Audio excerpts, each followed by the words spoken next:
Good morning. I guess they're going to start right on time.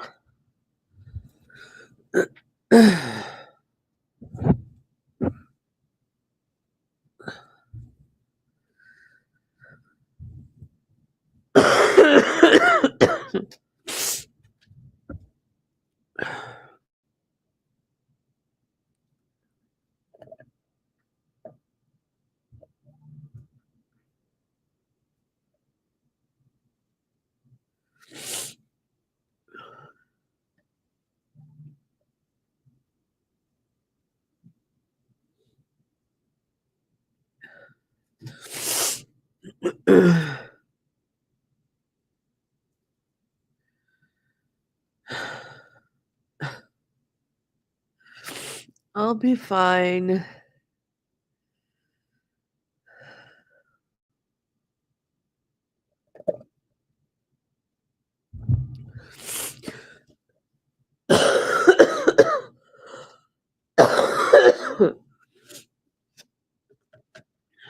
I'll go to bed when this is over.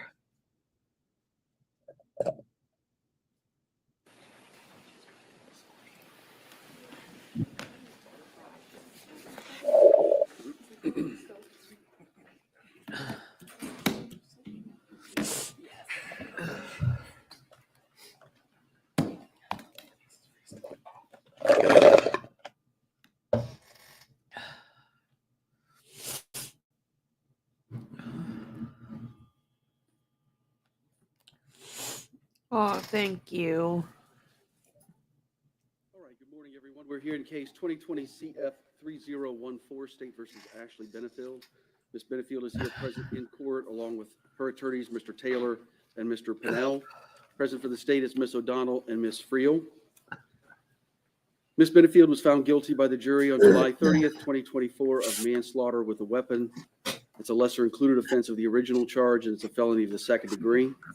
The jury did make actual findings, factual findings of actual possession of a firearm, discharge of a firearm, and causation of death. Eva? I thought she was going to be there by Zoom. As a result, the statutory maximum becomes 30 years. Oh, thank you, guys. You're so sweet. It's just a cold.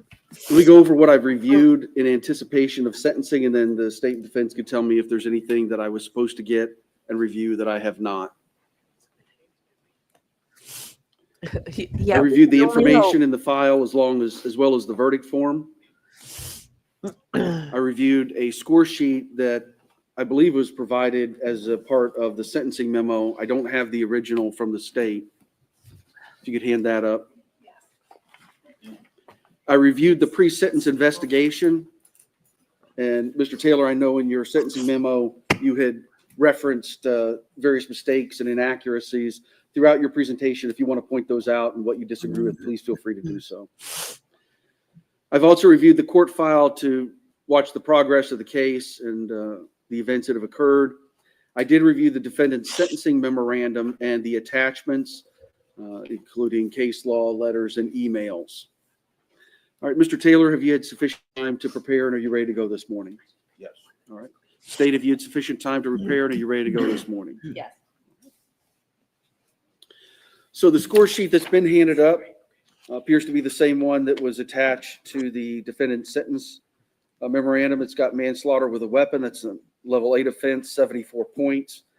The victim injury points are scored at 120. Total sentence points of 194.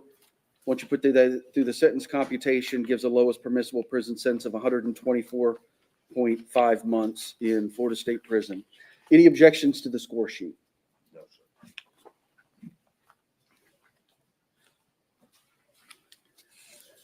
sir. So I know this defense, you received the PSI because you had mentioned it in your sentencing memo.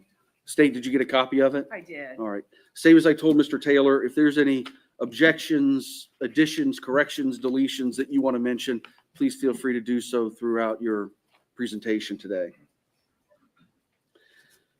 So how I do these sentencings, whenever I have an open plea or if it's a sentencing after trial and the defense is going to seek a downward departure, I generally start with the defense, presentation of evidence, then I go to the state, and then I come back to the defense, just because you carry the evidentiary burden. I'm sure you've discussed this with Ms. Benefield, but just so I have it on the record, Ms. Benefield, today throughout this sentencing hearing, you and your attorney is going to be arguing for what we call a downward departure. And that is where you're going to be asking the court to go below the bottom of the guidelines, or the lowest permissible sentence of 124.5 months. In order to do that, there's an evidentiary burden on the defense, and that is to prove by preponderance of the competent and substantial evidence that, one, you qualify for a downward departure, and two, that it's the most appropriate sentencing option, and that the court should exercise its discretion to do so. So because you carry that evidentiary burden, that's why I generally start with the defense, then go to the state, and then come back to the defense. It's maybe the same or different as other judges do it, but if you want to do that, that's how I normally do it. If you prefer to do it the traditional way, I'll do it that way. Mr. Taylor? I'm fine proceeding as the court suggests. All right, sir. And then, of course, the opening statements and closing arguments are all the same. All right. Yes, That's I assume 10 years, the departure aspect first, and then I will. 0.375. Absolutely. So 10 years, 4 months. Before we get started, I would imagine that there's going to be a number of folks who are going to make statements today, either pursuant to Marcy's Law or victim impact. And certainly this is not a capital case, but as if you've done a sentencing in front of me, you know that I generally follow the dictates of 921-141 and 921-143 on what's appropriate and permissible as the scope and nature of victim impact statements. State, have you had a chance to speak with the folks who are going to talk today and let them know that information? Yes. All right. And I don't know, Mr. Taylor, if how many people are going to speak today, or if anybody's going to speak. Certainly I received the stack of letters as part of the sentencing memo. If anybody's going to speak today, were you able to speak with them about the nature and scope of a statement to be made? We're only going to have one witness, Your Honor, and it goes to the departure. All right, fair enough.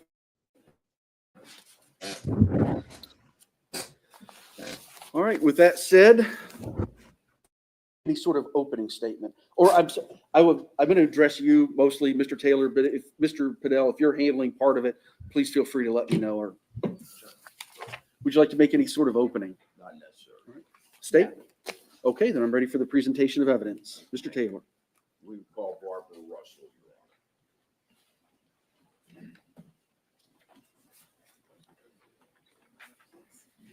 Honor. Well, she behaved in jail, You solemnly swear or affirm the testimony you are about to give and she doesn't have any priors.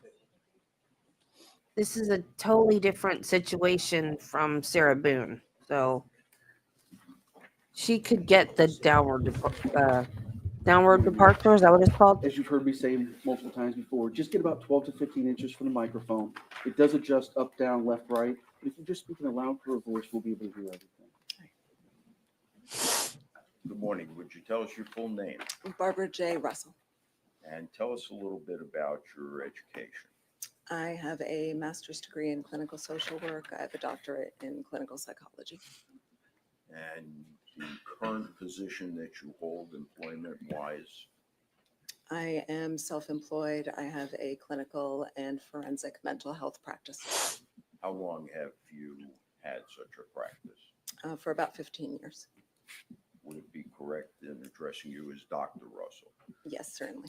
All right. Dr. Russell, have you appeared before in the courts of the state of Florida and been recognized as an expert?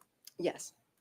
Can you give us an idea of approximately how many occasions? Typically, I testify in court as an expert in the state of Florida about 3 times a month for the last 8 or 9 years. Have you, in that capacity, appeared in the courts of Manatee County on a regular basis? Yes, sir.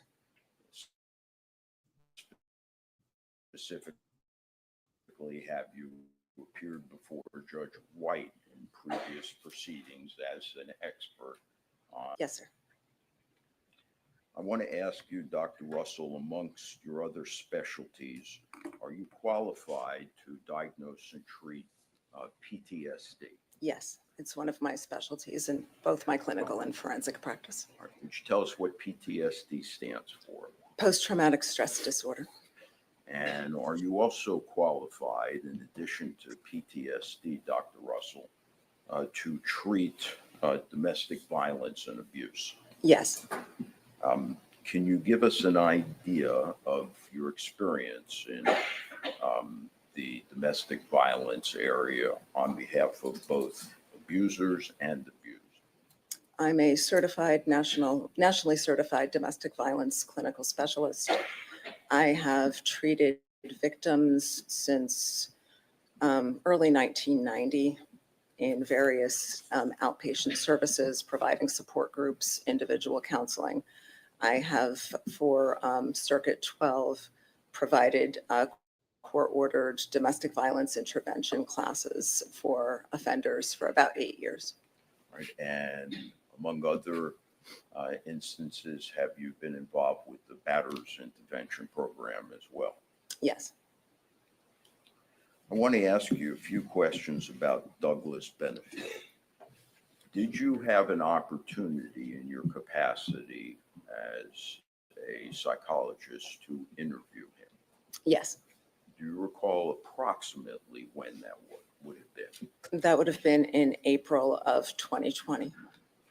And approximately how long did that interview last? He spoke with me for about 90 minutes. Were you satisfied during the course of that interview that you had sufficient time to render a diagnosis of Mr. Benefield's personality? Between that interview and also the collateral data, the documentation that I viewed, yes, very much so. Would you tell us what that diagnosis was and your basis for it? Douglas Benefield exhibited criteria that met the diagnostic categories of narcissistic and antisocial personality disorder. And how, if at all, would that fold itself into being a potential abuser? Well, the antisocial components, as well as the narcissistic components, he had little to no empathy. He really lacked the capacity to take responsibility for his behavior.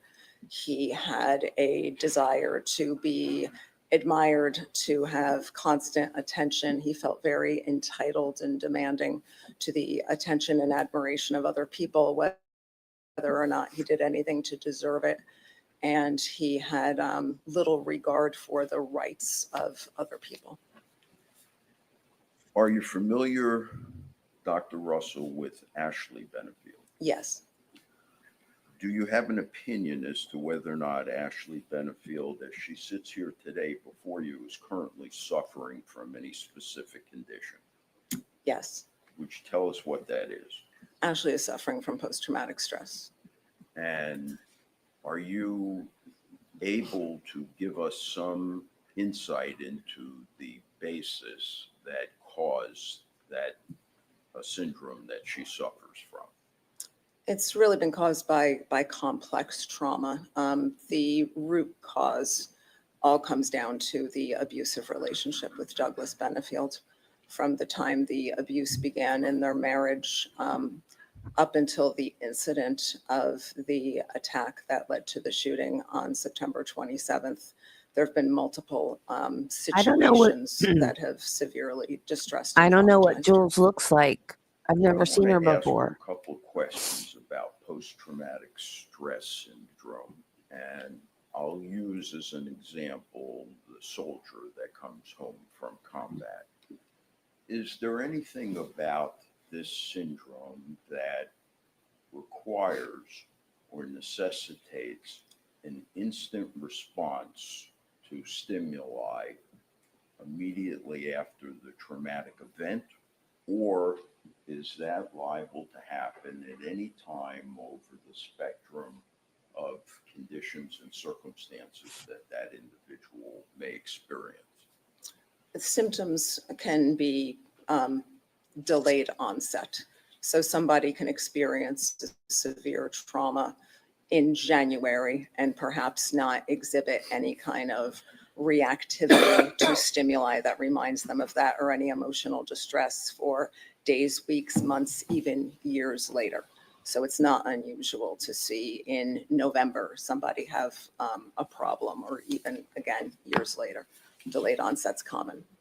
So again, using this hypothetical soldier as an example, 3 months after they return home following combat duty, they may not respond to any stimuli, but you're telling us as long as 18 months, 2 years later, when a spoon happens to fall into the garbage disposal and makes a clattering noise and they dive onto the floor, that would not be unusual. No, it would not be.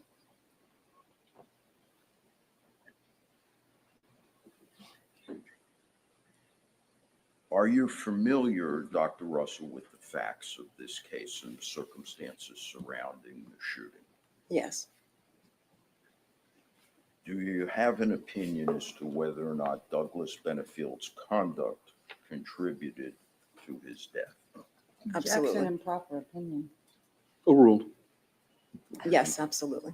Shut up, And how so? Suzanne. It's a sentencing Douglas hearing. Benefield had a history of violent behavior.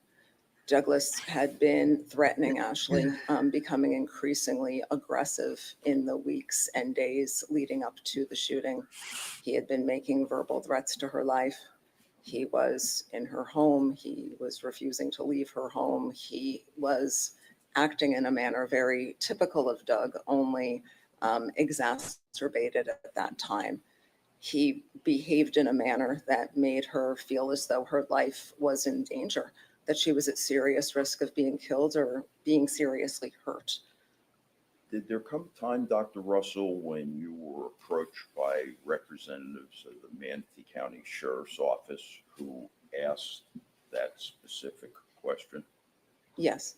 Did you respond to them with basically the information you've given us here today? Yes.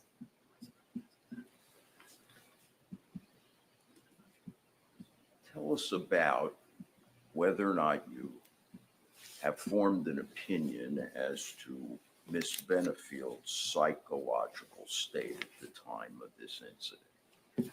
At the time of the incident, she was acting under extreme duress. She was in full survival mode, fully believing that her life was in danger. She was responding with an effort to stay alive.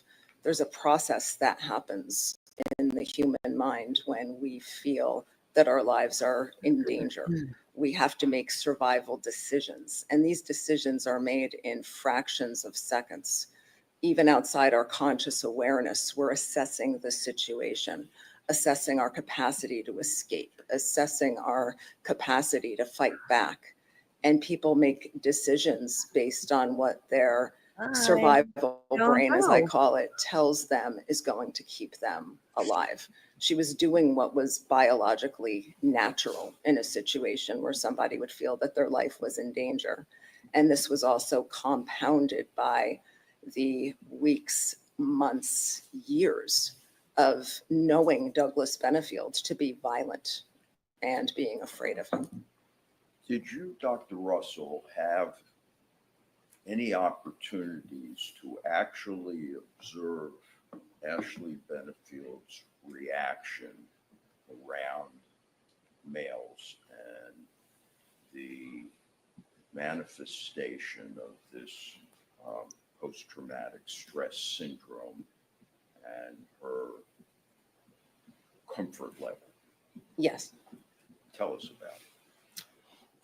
In the weeks, really the early months following the shooting, when Ashley was staying at my home, I would notice in particular, she would frequently apologize for things that didn't require an apology. She especially did that around my husband.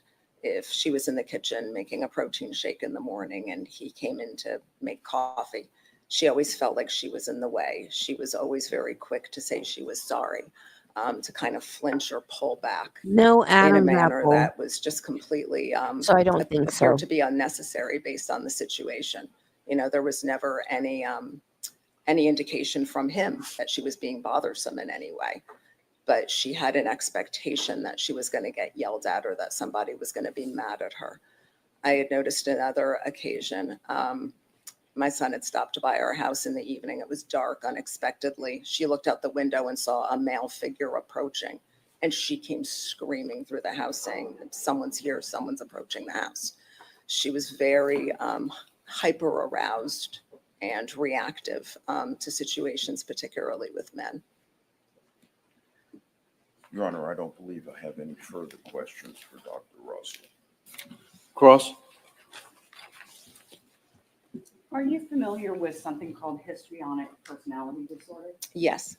Can you explain what that is? Histrionic personality disorder is a pervasive pattern of a person being very melodramatic to gain attention. And are you aware that the defendant in this case has been diagnosed with that? I'm aware that that's a false diagnosis, but yes, So in your opinion, it's a false diagnosis? But you- absolutely. Women who've been victimized by domestic. I didn't ask the question. Oh, excuse me. Your- Excuse me. She's Dr. Russell. Let her finish. Go ahead, ma'am. You finish your answer. Yes. Women who have experienced victimization of intimate partner violence are often mischaracterized as being histrionic when the individual assessing them does not have a proper understanding or a complete picture of what has been going on in their lives. And according to your beliefs, you believe that you do have that background and you are able to diagnose it. Absolutely. And would you consider yourself unbiased when it comes to Ashley Benefield and Doug Benefield? Absolutely. Okay. So after you had your initial evaluation with Ashley Benefield, that was in, I think, April of 2020, Correct. you continued contact with her Correct. and she had your phone number Of course, all of my clients have my phone number. and she would call you on a regular basis. She would call me on a regular basis to update me on what was going on in her situation, per my instruction, as there was potentially an upcoming court hearing regarding her situation. And she would copy you on emails to her attorney. I don't know. I don't recall that. There were several emails that were sent to her family law attorney that had you CC'd on them. Okay. Would you agree with that? That's a real possibility. So as a therapist, is it normal to have a client CC you on their correspondence with their attorneys? Yes, if I'm involved in a capacity where I could be testifying at a family law hearing or at an injunction hearing, that's very typical. Okay. So several weeks, I suppose, after this homicide, she moved into your house. Yes, And your house, she lived with you, your husband, and your daughter. correct. And she lived there approximately a total of 8 months. Approximately, yes. And the night that this shooting occurred, you were called on the phone. I was called by her attorney, yes. Okay. And you showed up to the house where the murder happened. Where the shooting happened, yes. And that's a normal part of being a therapist. You show up at somebody's house when there's been a crime. I have shown up at people's houses, at their place of employment, at a hospital emergency room. Crisis intervention is very much a part of being a mental health professional. And you know about the demonstrators that were out in front of the courthouse on numerous occasions during this case, correct? Yes, Holding signs, Free Ashley. yes, that's the Community Defense Committee called We Don't Stand with eat Ashley. garbage. I'm familiar with that. It's not On food. numerous occasions, you were also out there holding signs. Yes, Get out of the garbage can. yes, And you still consider yourself unbiased. absolutely. It's part of my ethical obligation as a licensed What? clinical social worker to be involved in situations that involve injustice. Now, you said that you were able to diagnose Doug Benefield after a 90-minute phone conversation and I believe you said collateral documentation. Yes, And a lot of that collateral documentation a lot of it included the paperwork. Hey, for these girl. injunctions. that Ashley Benefield was trying to get against Doug Benefield, correct? What do you mean by the paperwork? The recitation of what Ashley said Doug had done and the things that she was trying to tell the court that Doug had done, trying to get the injunction. No, that had nothing to do with my forming my opinion. In fact, the documents that I looked at that formed my clinical opinion of Douglas Benefield were mostly things that he documented, that he wrote, that he did. It was based on his behavior, not what somebody else says about him. But it did include what Ashley Benefield said about him. Not the documentation that I formed my opinion about him. Absolutely not. Are you saying that what Ashley Benefield told you had nothing to do with your opinion? My opinion in what was going on with him clinically had to do with the words that came out of his mouth as he talked to me for 90 minutes and the various correspondence and documentation that came from him, his emails to other people, things that he had documented, things that he told me that he did. Okay, so after this evaluation and right before the time of the shooting, you said, I believe, that Doug was increasingly violent and it was becoming more dire, right? Yes, And you knew this because Ashley's telling you. yes. You didn't witness this for yourself. No, I did. The only thing I witnessed were some of the text messages that he was sending her. Okay, but you never saw any of the other evidence that he was becoming increasingly violent. No, it was what she was reporting to me that he was saying and the messages that she was forwarding, some of which were quite threatening in nature. I have no further questions. Thank you. Thank you very much, ma'am. Thank you, Judge White. All right, did you have anybody else that either had testimony or wanted to make statements? Statement by me, no further. Oh, just closing? Thank you, Dr. Russell. Just closing? As to the departure issue. Yes, sir. All right. State, did you have any victim impact statements, any letters, anything that you wanted me to consider? Yes, I have several people here that would like to speak, if now is the time. Yes. I Your would Honor, I'm like- sorry. Yeah. I want to just make sure the court didn't misunderstand. I did want to make a statement about the departure issue consistent with the testimony that the court just heard from. Okay. Yeah, what I meant is I normally let the defense go first. So if there's any witnesses you want to put on in support of downward departures, any evidence you want to introduce in support of downward departures, anything you want to have me hear about sentencing, I want to hear all of that. And then I'm going to go to the state and I'm going to hear any evidence they want to present, testimony they want to present, victim impact statements they want to present. I do it globally. Okay, so you want the whole shebang now? Yes, exactly. All right, fine. I'm ready. Oh, okay. All right. So let me. Well, hold on. Let me make sure we need to be on the same page. Yeah.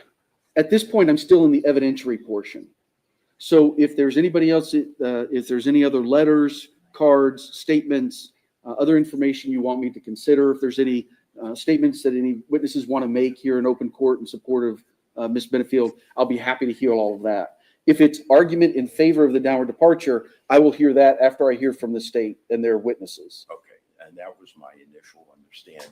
Then once I give that, I will then complete my remarks as to sentencing. Absolutely. Okay, Once we finish with the evidentiary portion, then I'm going to go closing, closing, closing. understood.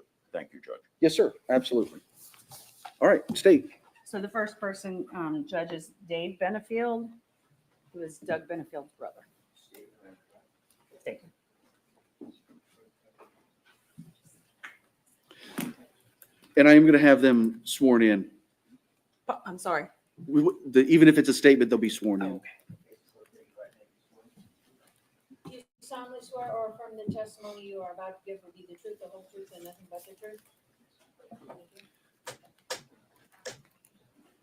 All right, sir, if you could please state your full name for the record and then tell me what you want the court to know. I'm David King Benefield. And I'm just wanting to provide the victim impact statement. Yes, sir. Thank you.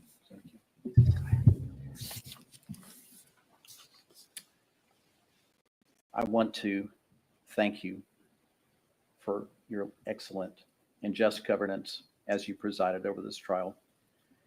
Throughout this entire tragedy, I witnessed the steady progress of the due process of law that is meant to be at the heart of our country's justice system.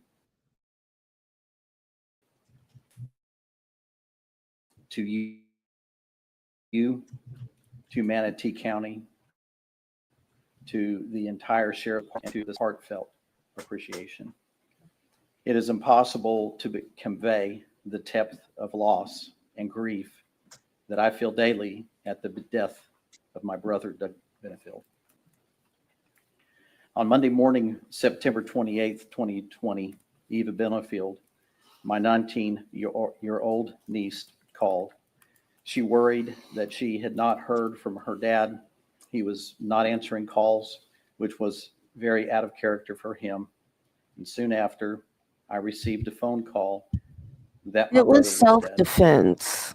I The call sincerely included believe my that. cousin, Tommy Benefield, Even and though Doug's they family said it was law attorney, manslaughter, I Stephanie believe Murphy. it was We added self-defense. Eva to the call. Eva immediately asked what was up with her dad. I was in a state of disbelief and shock. I couldn't get the words out of my mouth. I don't feel as bad as I thought I could was muster going up to the this words morning. to answer her. Eva So maybe it's exclaimed, just a mild "She killed him, whatever." didn't she?" The next couple of days are a blur as we spent time processing Doug's life, his death, and how to respond. Tommy and I picked up the U-Haul with Doug's belongings from Alicia's house, consolidated his few remaining belongings at his apartment in Bradenton, found where Sully had been boarded up for their planned move, then headed to South Carolina to meet up with Eva and to meet her needs. There were decisions to be made, belongings to consolidate, bills to be paid, and now the unthinkable decisions about investigations, communication with family and friends, autopsies, and the unfathomable, Why do we need to know this? what to do with Doug's body. Doug's body was still in Florida following an expedient autopsy. I just had to see him before he was cremated. I struggled to believe it, and I needed to see him. Up until that point, I had not cried. I was numb. Tommy and I went into the office of the crematorium while they brought Doug's body out. As I looked at him through a stained glass window, I began to weep, and I could not stop. As we got into the car, my weeping turned into loud wails. Tommy sat with me in the car while I wept and wailed uncontrollably. I have never experienced anything like that kind of grief and emotional pain. As I sat there, I had one of the most profound moments of my life. I trusted Jesus Christ as my Savior in 1985. I was living with my brother, Doug, while we both attended Texas A&M University. We had heard that our Uncle Doug, a test pilot and a hero to all of us, had been killed in a B-1 bomber crash. My brother Doug was named after him. Following Uncle Doug's death, my brother played an instrumental role in leading me to Christ. He witnessed the immediate change in my life. I dropped out of my fraternity. I spent hours reading the Bible and learning to pray. Jesus captivated my heart, and the old destructive habits just fell away. Depression left and joy came in. Where I had felt so lost, I finally had a direction for my life. Doug and I shared our faith journeys from that time in college until his death. As I sat in the car at the crematorium, wailing and gasping for air, I did what I had learned to do all those years ago with Doug. I prayed. My prayers See, I and my hate thoughts that. screamed to God as loud as I could think in the midst of my uncontrollable After crying. everything I we've heard felt the about strong and Doug clear Benefield. answers of the Lord with each prayer I prayed. I asked God, why do I hurt so bad? And then God this guy gets responded, up and says what a because good you love Christian him he so much. was.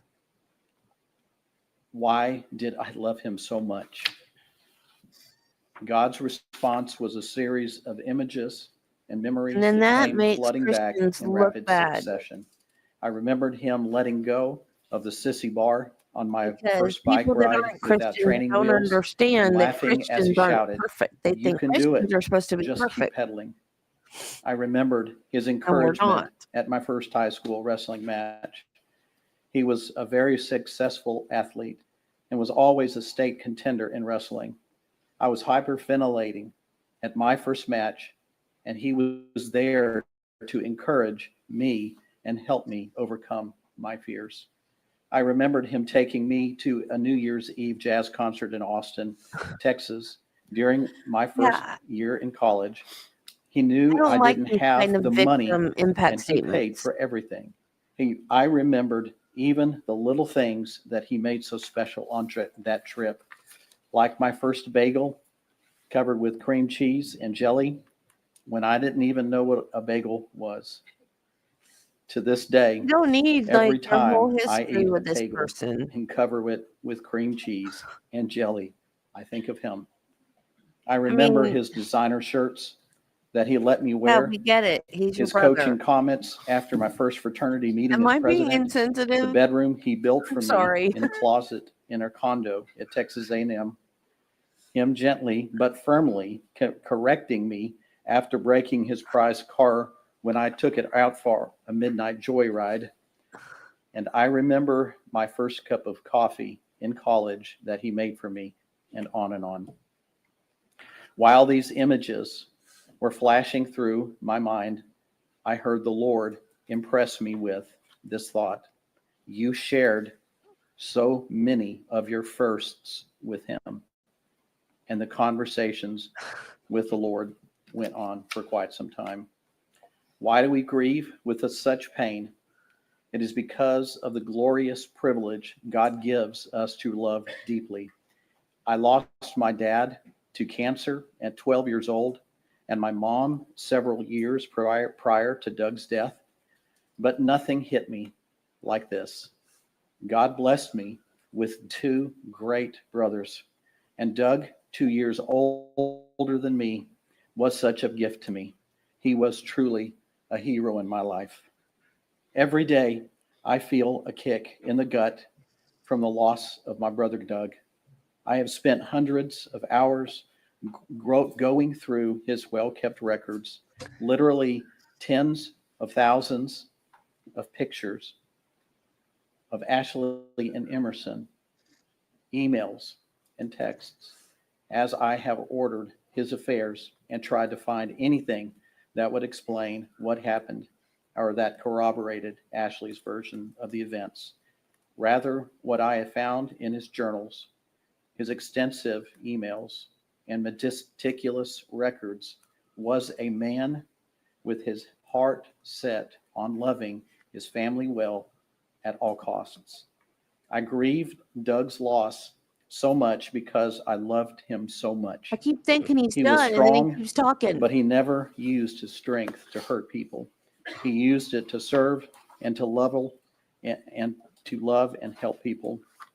Doug made life so much richer. He had so many unique facets.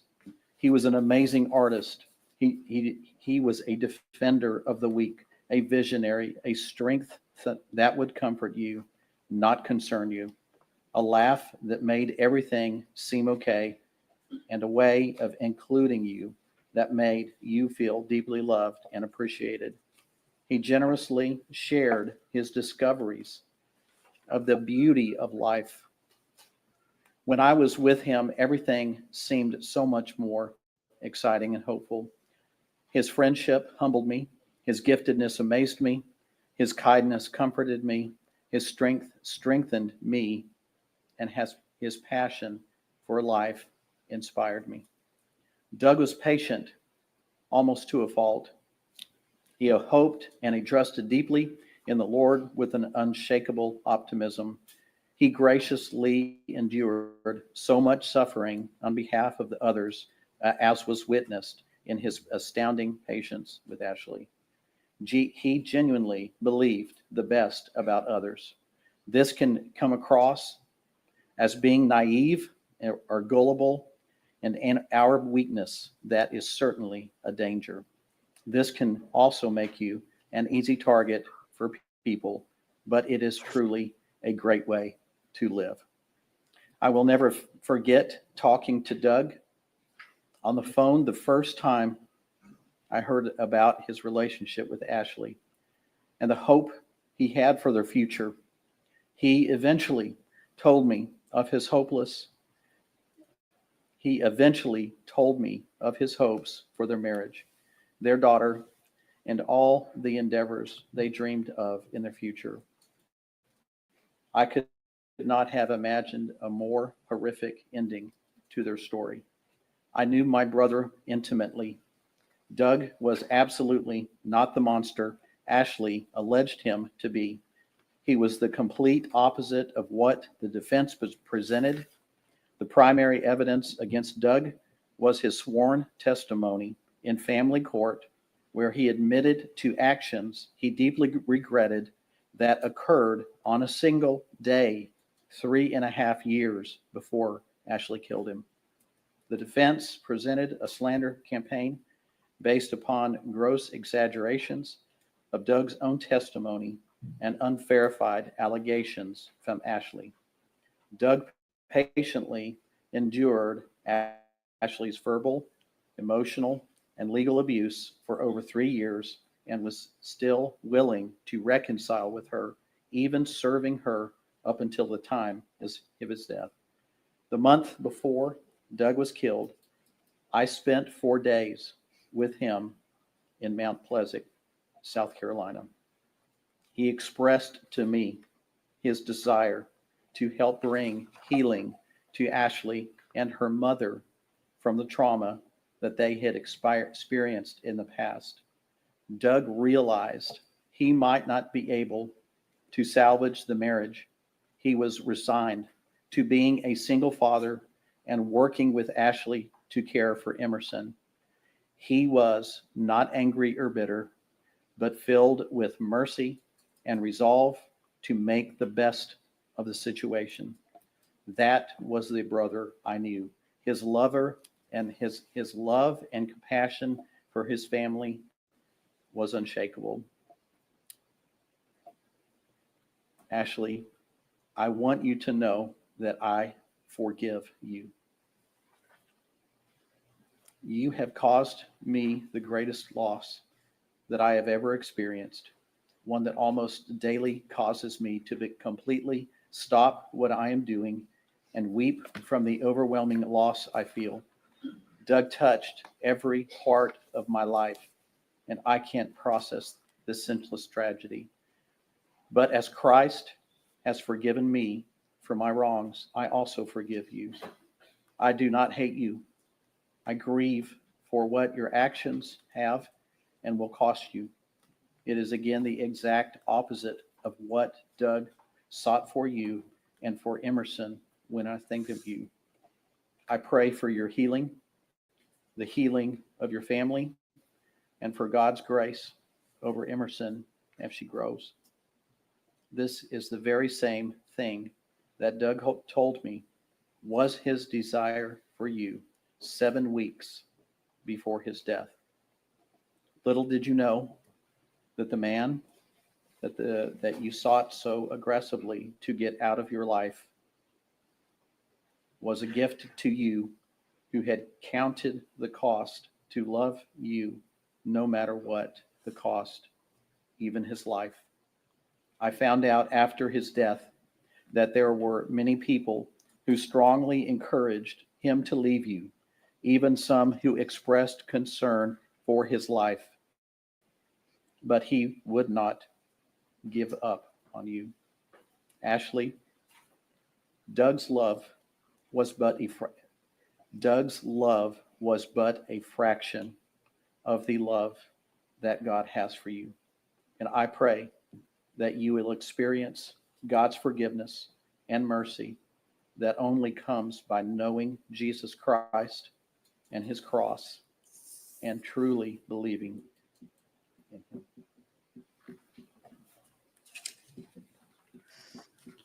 All right, thank you. Okay, the reason why I put the comment up there, I kept Next, we have Wes Benefield. trying to comment. What ticked me off is that they didn't lean in heavy to the fact that he was a black belt. They were like, "Oh, she had a gun. He didn't. He wasn't armed. From the testimony you are about to He's give a will be the black truth, the whole truth, belt. and nothing but the He truth." doesn't have to be armed to All right, sir, if you to could kill please give me somebody your or name hurt and somebody then bad. tell me what you want the court to know. Yes, sir. My name is John Wesley Benefield Jr., Doug Benefield's older brother. Yes, sir. Thank you, Your Honor, for allowing the Benefield family to be heard. I ask the court to give Ashley Benefield the longest possible sentence for the egregious cold-blooded murder of her brother Douglas Glass Benefield. Doug has always been a man of faith, loved his family, loved this country, and his friends. The Benefield family has had a very long history for many generations of protecting this country, protecting others, helping others. Doug was a naval aviator after graduating from Texas A&M. Went on to do great things in life. Doug has a beautiful, smart daughter, Eva Benefield, who does not have a father anymore. Unfortunately, Eva's mom, Renee, passed away a number of years ago due to health issues. We all miss Renee, a wonderful wife, mother, and person. Ashley Benefield had an opportunity to make a great marriage, a partnership with Doug, be a great stepmom to Eva. We all know now what Ashley has done by murdering Doug in cold blood. Ashley doesn't care. She didn't care about Doug. She did not care about Eva. Ashley treated Eva horribly while Doug and Ashley were under the same roof in the beginning of their marriage. When Ashley had Emerson, their daughter, Ashley did not even tell Doug that she was born. As we found out in the jury trial, Ashley did not even recognize Doug as the father on the birth certificate. That's my understanding. Judge, excuse me, I apologize for interrupting. I don't think attacking the defendant is part of a victim impact statement, so I argue this, ask the witness to move on to a different part of the statement. I'll sustain. Ashley treated Eva horribly while Doug and Ashley were under the same roof in the beginning of their marriage. Here. Yeah. The Benefield family has always been a very close family. We've always had a great time together when we were all able to get together. We would catch up, have great meals together. We have a great God-loving family. Now we do not have Doug anymore. Eva does not have a dad anymore, or loving mother, Renee. I'm retired law enforcement, retired deputy, Brazoria County Consul's Office, Texas, the south side of Houston. As the court, the sheriff's office, and the state attorney's office have seen and dealt with animals that murder, steal, rape, home invasions, pedophiles, so have I. When you look at these egregious offenders, once they get out of incarceration, many of them go back to the streets and continue to commit the same type of aggravated offenses until they're caught again. During the jury trial, Ashley would occasionally look at me and my family with this arrogant smirk, showing that she... Same objection. I apologize for the interruption. Sustain. In conclusion, I respectfully ask for the full sentence of incarceration due to the cold-blooded murder of Doug Benefield. I'll give you one last example of how we know Ashley doesn't care about Doug and the Benefield family. Again, objection. Sustain. He's saying that he's like attacking Ashley in his victim impact statement. and the defense is objecting to him bashing Ashley. Your Honor, And thank you again for is- allowing us to be heard. is sustaining the Thank you, sir. motion, State. which I've never heard happen Benefield? in a victim impact statement ever. I've never heard a victim impact statement being objected to. Do you solemnly swear or affirm the testimony you are about to give will be the truth, the whole truth, and nothing but the truth? I do. All right, sir, if you could give me your full name and then tell me what you want the court to know. Yes, sir. Tommy Douglas Benefield Jr.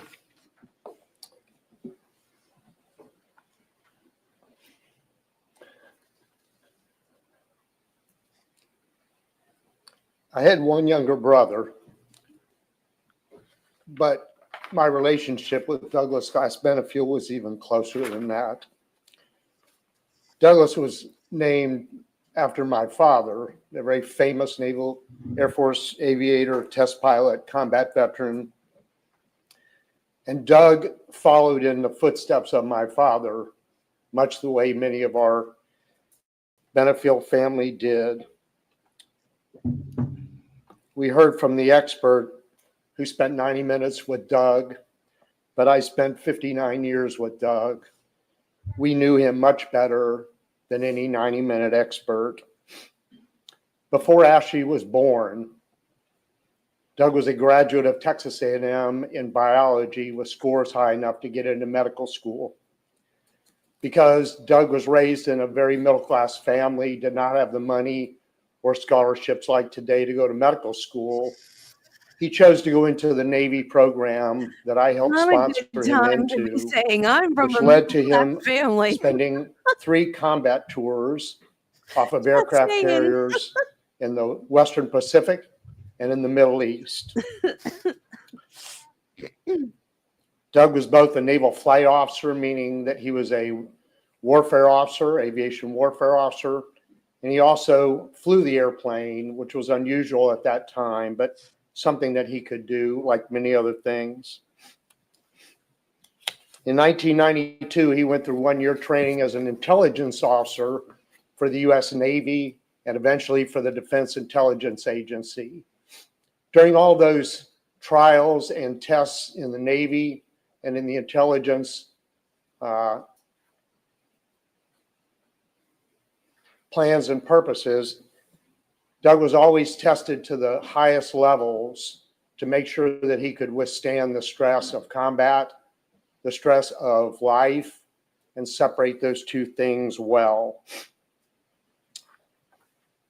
After becoming an intelligence officer, his other job, his public job, was as a mine warfare officer and instructor at the Navy's Mine Warfare School in Charleston, South Carolina. He did that for 3 years. After that, he went 3 years for the Defense Intelligence Agency as an analyst and a technical operations expert. In 1999, he left active service but stayed in the reserves and continued his service to this country for almost 20 years. In 2000, he married Renee, his longtime amazing wife. In 2001, their daughter Eva was born, who's here today, and you'll hear from after me. 2015, after a long run, Renee passed away, despite what the defense has alleged, of a heart attack under natural conditions. Doug became a single parent, like I was many times in my life, unfortunately. And in 2016, he met Ashley. I met Ashley April of 2017. I remember the first encounter. I remember being at the home at 701 Preservation Place. I remember the calm and comfort, the love between them at the time.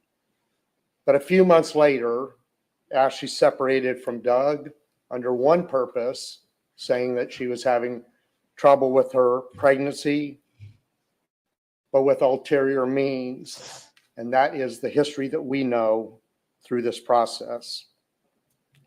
What most people know about Doug Benefield is when he was 12 years old in 1971. Like Doug, who could figure out things that no one else could for this country, for the special operations warfare operators, for the emergency responders. Doug, Wes, and David's father figured out how to use microwave and laser systems to communicate and track space objects before anyone understood what that was capable of. That was 1971. Like Doug, was passed on to him one of Doug's current technologies that no one in the world could figure out but Doug. It's called transpositional modulation. It's a radio frequency waveform technology that offers dramatic bandwidth increases and novel security functions for existing wired and wireless networks. There's a multi-billion-dollar corporation founded on the fact that Doug Benefield could figure out how to make two signals go on the same frequencies at the same time. That accomplishes what no one thought possible, the simultaneous transmission of two or more distinct data paths on a single carrier signal. Quantum physics in use on 5G networks all around this country today. He also founded the patents that would lead to secure data via quantum physics that encrypts swiftly and securely all data that's unhackable even in today's world. Right now, here's just some of the patents that are in use under Doug's Are you going to name. list off patents? Lighting control devices and methods. Task ambient heating and air conditioning systems for distributed space conditioning. Methods and systems for air quality analysis, diagnostics, and environmental controls. Heating and air conditioning fire suppression systems. And even the most craziest one of all is called free space optical transmission system for vehicle networking. The reason that our cars, more importantly, our special operators all around the world in the Western world, can data transfer from sole operators behind enemy lines to their command and control is because Doug Benefield figured it out. John 10:10 says to us, the more brilliant someone is, the more crazy they are.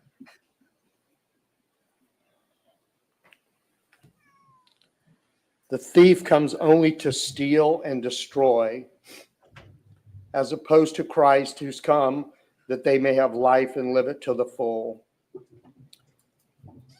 I believe that the people who have supported Ashley have been deceived. They've had stolen from them their time and their effort.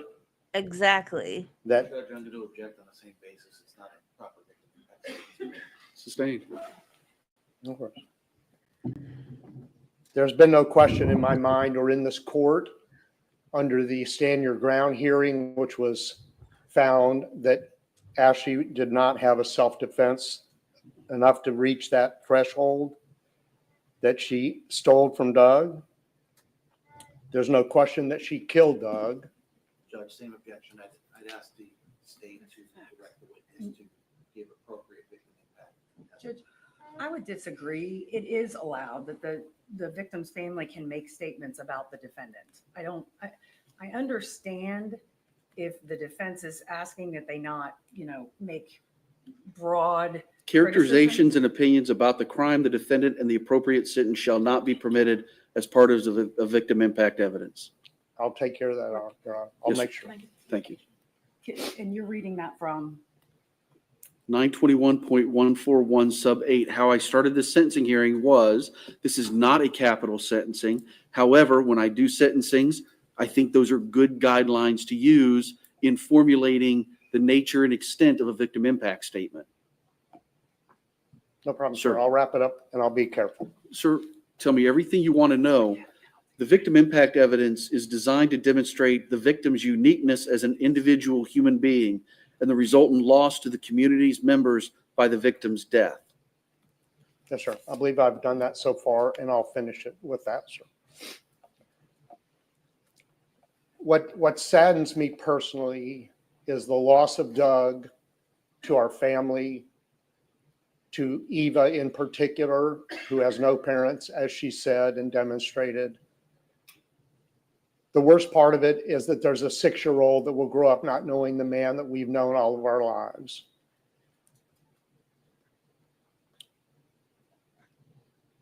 The loss to this country and to the Western world of the brain, the smarts, the ability to problem solve in a way no one thought possible, that all the engineers said couldn't happen, was something unique to Doug Benefield that was stolen from us, our family, his daughters, and the world. And I'm sorry that we're here, but that's the theft that's happened. That's the loss to this country that's so much greater than anything could possibly be replaced.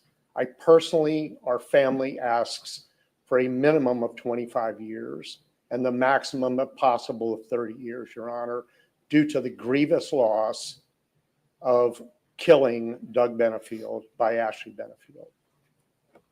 Thank you, sir. Your Honor. And I All believe right, Steve? lastly, we have Eva Benefield.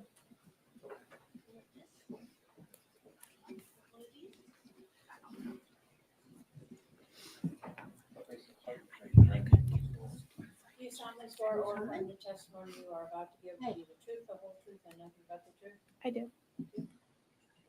Oh, you're all you. You beat me All out. right, yes, ma'am, if you could please introduce yourself to the court and tell me what you want me to know. I'm Eva Benefield, Doug's daughter. When my dad moved from Charleston to Florida, I was a little over 18 years old and preparing to go to college. He was on the road a lot, and I would occasionally see him when he passed through South Carolina on his way up north. Although I did not get to see him as much as I liked, he was always a text or a phone call away. After my mom died, my dad knew it was important for him to answer the phone as soon as he could.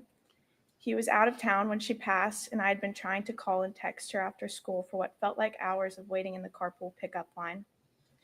After finding her later that evening, anytime my dad didn't answer, it sent me into a spiral. My brain automatically went to the worst possible outcome, thinking something terrible happened. My dad's colleagues can attest to the fact that even if he was in the most important meeting of his life, when I called, he would step out immediately and let me know that he was in a meeting and he would call me back as soon as possible. My dad usually woke up in the very early hours of the day. The first thing he sent me was always a Bible verse followed by "Good morning, pumpkin." This was his way of letting me know that when he was awake and he was available for me to call him when I woke up and tell him about the day I had ahead of me. The morning of September 28th, I woke up to no messages from my dad. I wasn't alarmed quite yet. Sometimes he rushed to the gym or had to immediately get to his computer for work. As the morning droned on, I anxiously awaited a phone call or a text message from him.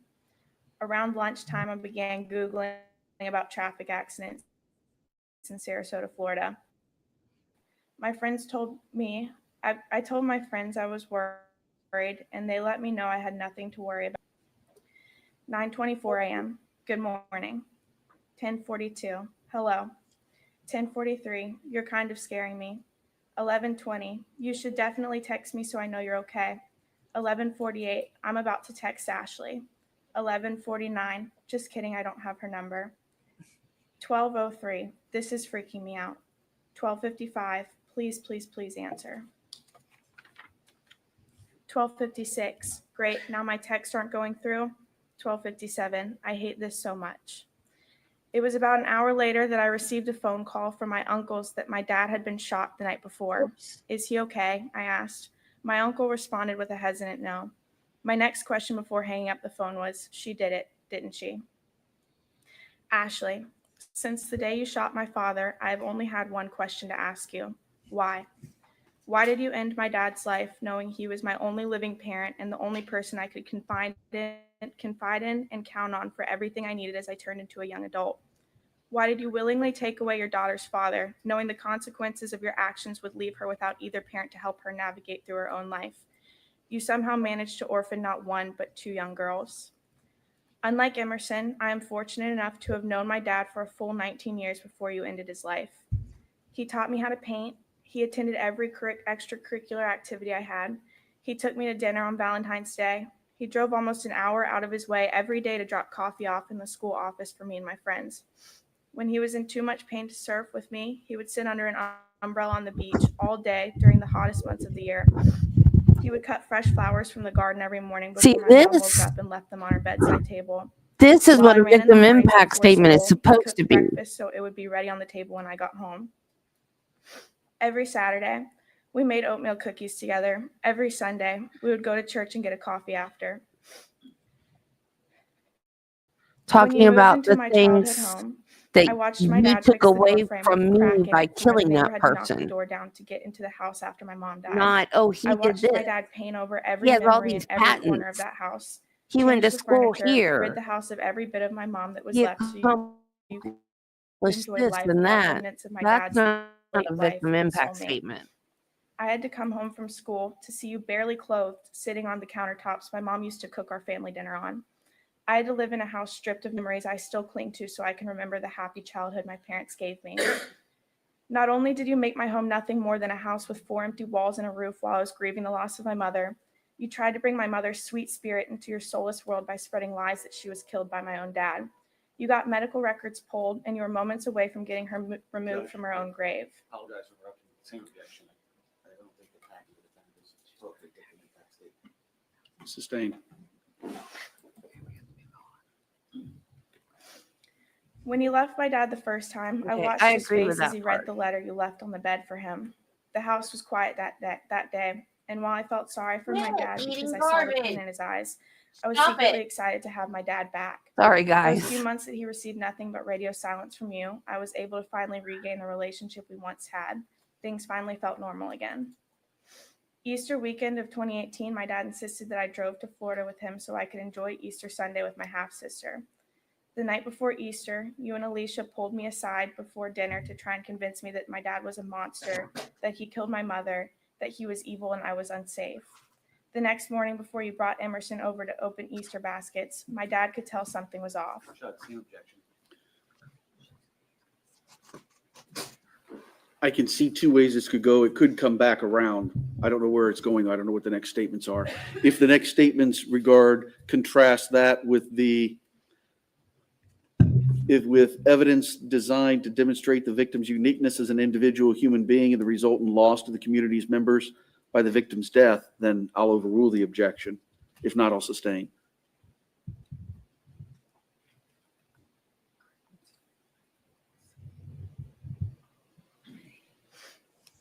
While I feel deeply sorry for everyone who was affected by these last few hurricanes this year, I couldn't help but remind me of the time my dad drove 8 hours through a hurricane to come help you board the house you lived in at the time. My dad was the opposite of what you have attempted to portray him as. Doug Benefield was A kind dog to a that will fault, eat he was smart, anything he but was strong, burnt and most popcorn. importantly, he was generous. The only thing I His found that he generosity won't eat is what burnt popcorn. got him killed. December 2nd, 2014, 10 years ago yesterday, my dad was out of town when I found my mother dead on the floor at 14 years old. Her funeral was the first and only time I saw my dad cry. Not even a year later, he met you during what I imagined to be a very lonely part of his life. You decided to put on your biggest act of your career He's and staring pretend at me walking pretend backwards away to be from the everything garbage he needed can. to fill a void. I watched him. Same objection.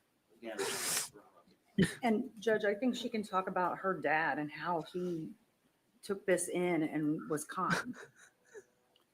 Even If that's where it's going, but as I've said multiple times, and as I'm pretty sure I confirmed before we started, that the state had gone over with its witnesses, yes. the nature and extent of an I appropriate just have victim a impact. difference of opinion as to what they're allowed to say, Judge. So it's I'm difficult going for by the me Florida to- law, for death penalty cases. and I said that it's appropriate. I think they're good guidelines. Don't try to sneak back in here. You're not eating I watched him garbage. bend over backwards for your every need. For years, he gave you everything he had, time and time again, trying to show you, Emerson and Alicia, nothing but love. He wanted nothing more to show you what true acts of love are. You took advantage of his willingness to give, and he gave you his life. After my dad passed, there were a lot of sleepless nights contemplating if my life was even worth living. I had no financial help, no parental guidance, and no will to live. The idea of ending my own life was oddly gave me some sort of satisfaction knowing you would have to live the rest of yours with blood of two Benefields on your hands. Shortly after those dark days, I realized I would selfishly be doing my parents a disgrace to not live every day to its fullest as they had taught me before they passed.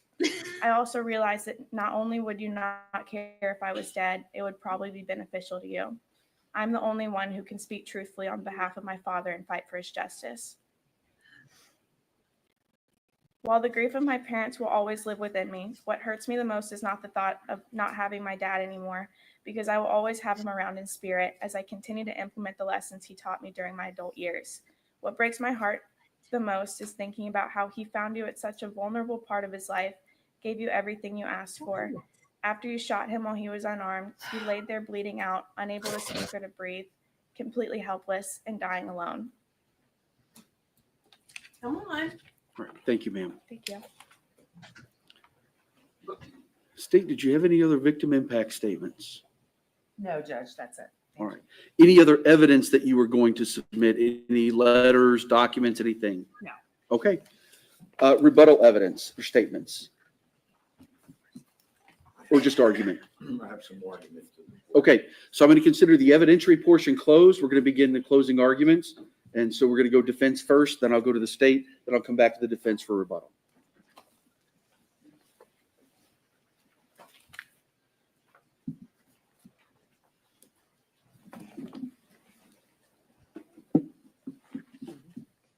Before addressing my closing remarks, I want to address the downward departure specifically and make two comments. One is to the victim's status.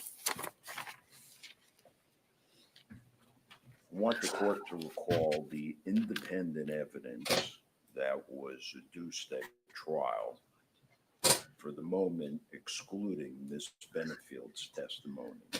Specifically, Doug Benefield's admissions establishing a prior history of domestic violence. Obviously a dispute. And it depends to a great extent through whose lens Doug Benefield is viewed.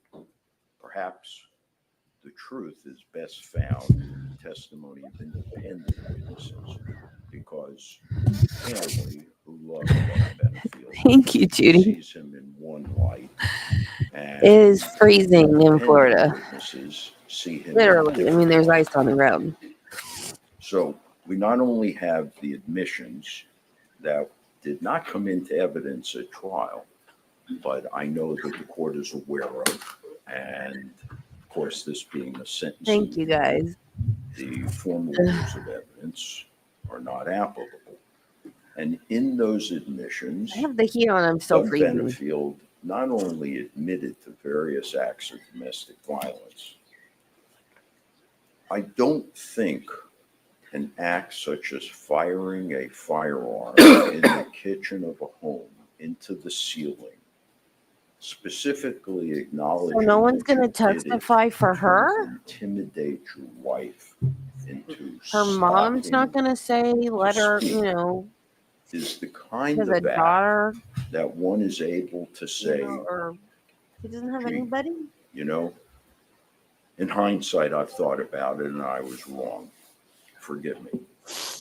There are certain acts that manifest a much deeper problem. And those of us that are members of society who have never so much as contemplated such an act realize that it speaks to a much deeper problem. So we not only have Doug Benefield's admissions under oath of these various domestic violence incidents, but we have him violating the South Carolina court's domestic violence injunction, his efforts to purchase the house behind Ashley Benefield's while the domestic violence injunction was in full force and effect, placing a tracker on Miss Benefield's car, being I was caught going to by take a a picture neighbor of the frost at and night show you, looking but in the it's already thawed. backyard. And the independent expert testimony I'll from take not a only picture Dr. tomorrow. Jason Quintal, describing Doug Benefield as super controlling, a real alpha male, and intimidating, quote unquote, as well as Bruce Ferris, who said that Doug Benefield was a classic abuser who showed all the textbook characteristics. And then, of course, the text message from his deceased wife, Renee, clearly explaining about being physically abused on their honeymoon. I think that the facts establish, for purposes of a downward departure, Douglas Benefield's contribution to this incident and the threat that he posed to Ashley Benefield. And because of that, I believe that the defense has clearly met their burden by a preponderance of establishing that Doug Benefield was a willing participant in the conduct that led to this shooting. The second basis, Judge White, with respect to departure, would be the extreme duress that Ashley Benefield was under at the time of the shooting. The expert testimony the court heard from today from Dr. Barbara Russell speaks to that. And the only testimony that is in the record that actually was put forth to recount the events of that date was by Ashley Benefield. There is no other testimony. And in that testimony, she clearly recounted not only the body checks that Doug Benefield delivered to her that day, the cardboard box assault, the false imprisonment when she tried to leave the house, the slap. It was very clear from the letter that Ms. Benefield left for Doug Benefield that she feared for not only her own safety, but the safety of her unborn child. She articulated that quite clearly in a letter written 3 years before this incident. That's either an incredibly prescient false flag that was planted or the truth. The truth of a woman who was scared. The truth of a woman who, despite what the court has heard about Doug Benefield from the family who loved him, obviously had a much deeper problem. I believe that together with those incidents, Doug Benefield's admission and the confrontation on that day, Ashley Benefield was clearly, as Dr. Barbara Russell explained, acting under extreme duress. I believe that the burden as to that basis for departure was carried as well. With respect to closing remarks on behalf of Ms. Benefield, Your Honor.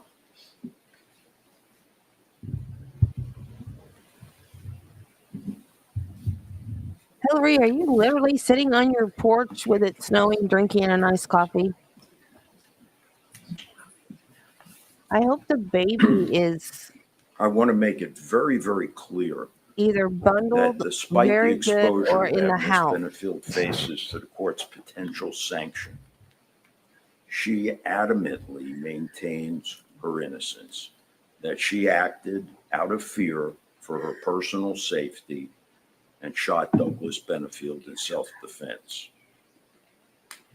The sound discretion of the trial court in ruling upon the admissibility of various evidence, that's the phrase that the appellate courts use to describe the authority of the trial judge, is the object of that discretion to ensure that evidence which comes before the jury is reliable and trustworthy? Or is that discretion designed to allow the trial court to manipulate the outcome of a trial to achieve a particular result. Jurors are told in every trial that there are two judges: the court, who is the judge of facts of the law, and the jurors, who are the judges of the facts. But what if facts, essential facts, are kept from the jury?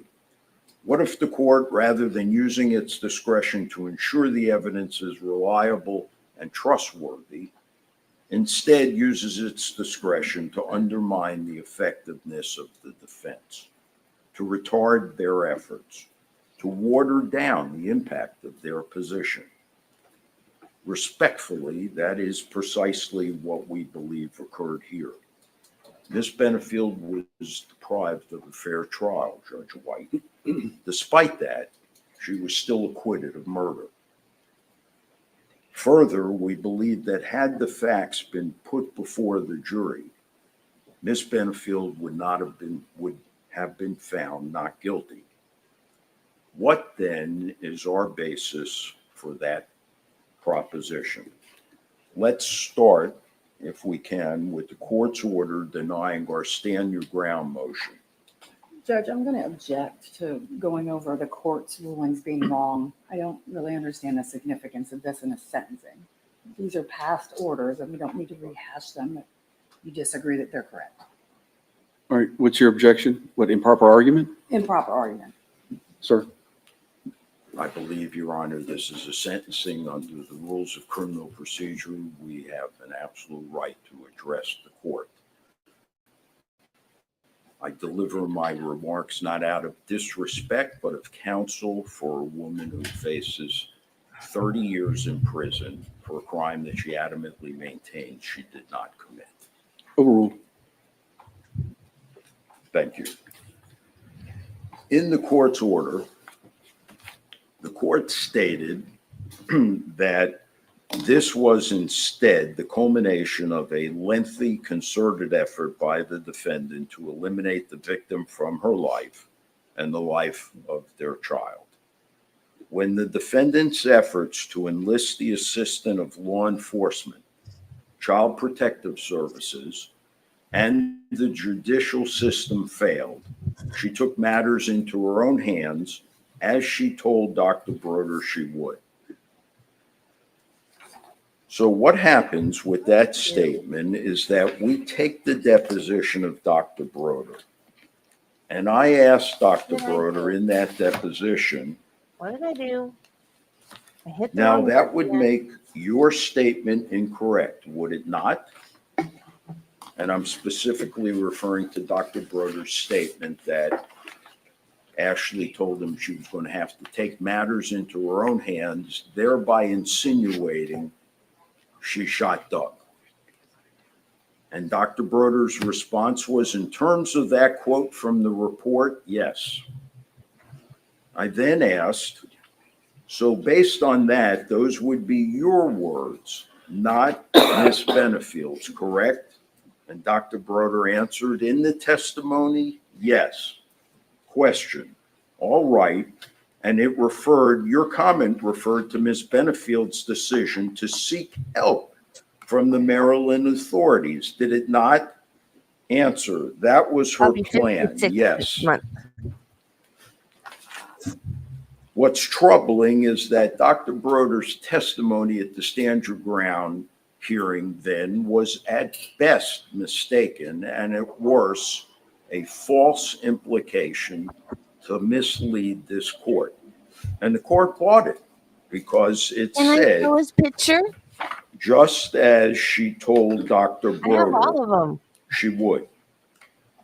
So we felt that the Stand Your Ground decision was based upon a mistaken statement by Dr. Broder under the best of circumstances. Let's see which one I have. I have it as green snowsuit. Now, what are the other issues cute. that we feel deprived Ms. Benefield of a fair trial Okay. and precluded her from putting her best case, her best defense before the jury? There were a number of evidentiary rulings that Your Honor made. Specifically, Detective Warren's conclusion that he reached less than 45 minutes after the dispatch call came to him about the shooting, that the matter was a murder as opposed to a homicide. The court may recall that the lieutenant in that department testified that you can't make a decision about a homicide immediately. It takes time. You must investigate it. They could have applied for the warrant. Detective Warren could have applied for the warrant and secured it just as well by submitting that the crime, the potential crime that occurred was a homicide. Instead, within 45 minutes, he described it as a murder. The significance of that is that it shows his state of mind and whether or not this was always an incident and a bias towards Doug Benefield that they embraced. Doug was a man's man from everything that the court has heard from his family who loved him. He was very skilled at manipulation and was easily able to cuddle up with the detectives, and they liked him. And because they liked him, it influenced the objectivity of their approach to the case. We were never given the opportunity to establish that. Secondly, the email exchange between Detective Warren and Miss O'Donnell, where they discussed and participated in representing different facts for the purpose of securing an arrest warrant. Again, it went to their credibility. We were not entitled to get that in front of the jurors. The lead detective's perception, in addition to calling this a murder within 45 I wish minutes, we could speed him up, quote, though. all killings are murders and all who kill are murderers. This is the mentality of the lead homicide detective in the accusation against Ms. Benefield. We were precluded from demonstrating that before this jury to be able to argue with credibility that Ashley Benefield never had a chance. They decided, Detective Warren decided within 45 minutes this was a murder. And then he I did lived up everything there. from that I point on take care of to him. You go back support to work, his and I can take position. care of him for you. It went to the heart of this detective's credibility. The admissions by Douglas Benefield even in charge his you, I can take deposition care of of him. July 17, 2018, somehow the court concluded that that was not a statement against interest, which we bitterly disagreed with. You can always Still move down do. here. But more importantly, it was the integrity of the statement of the victim under oath that we were never able to put before this panel for them to make their own independent judgment. It's one thing for me on behalf of Ms. Benefield to be able to argue to the jurors that he made this statement. It's quite another thing for them to hear it out of his own mouth, and in particular, for them to hear that his explanation for it was that he blamed it on Ashley. This is classic abuser perception, that it was Ashley's fault because she would not stop speaking, and it was her fault that made him fire this gun into the ceiling of their home. It deprived the jury of clearly the most persuasive and compelling evidence that the defense could have put before them. Look at the despair on That her same face. strategy was employed by the court in keeping out the letter that Ashley Benefield wrote and left for Doug Benefield on September 17, 2018. I don't know that I've ever had an instance of a more specific state of mind exception to the hearsay rule than that letter. There is no way that anyone, I would submit, could articulate with the same decisive and persuasive influence on the jurors that letter, seeing it, feeling it, reading it, would Oh, have that's true. They accomplished could have her had on it gone to the meds. jurors. In that letter, Miss Benefield not only stated how deathly afraid she was for her own life and the life He of her looks child, bad though. but she also listed all the I financial mean, like mentally problems bad, that like beset them, out of it. and in particular Doug Benefield, which would have addressed the unspoken perception and knee-jerk reaction that constantly arises from the perception Wouldn't they that ask for Miss downward Benefield was a gold departure? digger who married somebody who was only going to Are be they able to asking provide for for the her. lowest possible? Or like even lower than that? I think the judge has to do by law the lowest they're allowed. Like I don't think he can go below that what the minimum is. So when they do downward departure, that's what they're asking for, right? The minimum by law. I I don't think it think would have been the judge is significant allowed for to the go lower jurors to than what hear the from minimum Bruce by law Ferris is. that this perception Let me of Google. domestic violence and lack of appreciation for it infects our institutions Yeah. as well as the courts themselves. Yeah, I think that's And probably I what it think is Bruce too. Ferris I don't know why she was would be on meds. extremely I qualified mean, to provide such testimony, given his background as an antidepressants active maybe. deputy sheriff who They don't worked really and zone you out like that. specialized in domestic violence and was in court time and time and time again.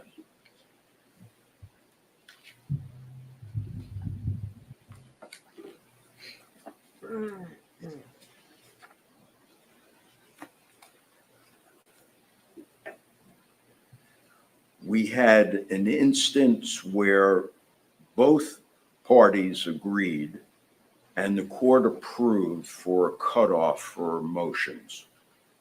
Despite the fact that we both agreed, we signed a written stipulation, both myself and Miss O'Donnell and the court. The state still moved for a Daubert hearing after the court suggested it, after the deadline for such motions was closed. The court allowed the state to do it, reopened it. We had the hearing. The court still allowed Bruce Ferris to testify. When the state sought to introduce the video of Douglas Benefield and Miss Benefield and Emerson Benefield and Alicia at the restaurant, upon the defense objection, the court, to the state's surprise, sustained the objection. The state, recognizing how critical that evidence was to their case, looked to the court for help, and it came in a suggestion from the court that perhaps they may try to introduce that evidence under the silent witness theory.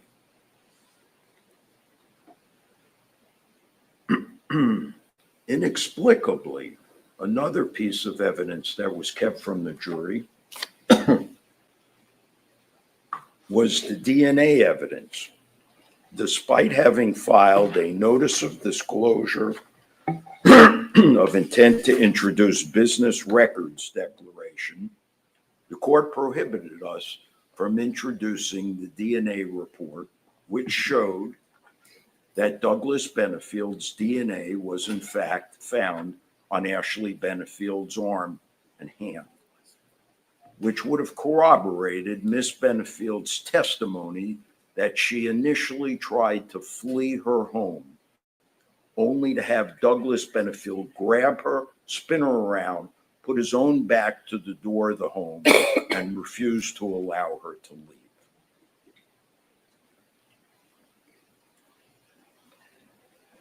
At trial, the court allowed substantial hearsay to come in through the testimony of Stephanie Oh, Murphy. good Lord. I have We objected royalty in and my asked chat. for an instruction. The court agreed Hey, that an guys. instruction, eliminating instruction, would be appropriate. Yet the court never gave such an instruction. And the reason the court gave for not giving the instruction was that the state and the defense were unable to agree to the language. The court should have fashioned an instruction and given it.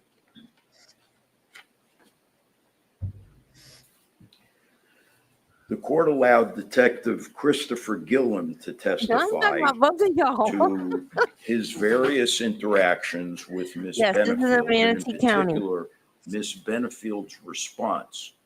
Yet, Your Honor would not allow the defense to call Samara Sweet, who was the Assistant State Attorney for the Manatee County State Attorney's Office, assigned to the case that Detective Gillum testified about, to rebut what Detective Gillum said. Because Samantha Sweet would have said, when she left the office, she fully expected that case, specifically the violation of the South Carolina domestic violence injunction by Douglas Benefield, to be charged. Additionally, the court made some non-evidentiary decisions which we felt had a profound impact on retarding the effectiveness of the defense's case. The court actually quashed the defendant's subpoena to Judge Moreland's judicial assistant and forced the defense to pit Miss Benefield's former family law attorney against the state's star witness and Doug Benefield's former family law attorney, Stephanie Murphy. We have a Sixth Amendment absolute constitutional right to compel the attendance of witnesses. On behalf of Ms. Benefield, using my judgment and my experience, I felt that Judge Moreland's JA had no dog in this fight. There was no one that would have been more credible to explain to the jurors that the state's theory, the Okay, entire who's theory of sprinkling candy prosecution, wrappers into the that microphone? Ashley Benefield killed Douglas Benefield because the Broder report was scheduled to be released, was absolutely false, because the JA would have testified that that report was not Are set you for arguing release. There was no date trial mistakes to that get had been given for downward that departure? release. Somehow, the court decided that we, the defense, could This isn't establish that through a An different appellate witness hearing, rather this than is the JA. sentencing. Argue that in the appellate court. That is not Your Honor's decision. That was my decision, and it should have been honored, because as I stand here today, I felt and still feel that that would have been the most persuasive evidence to show the jury that Stephanie Murphy's testimony was not worthy of belief.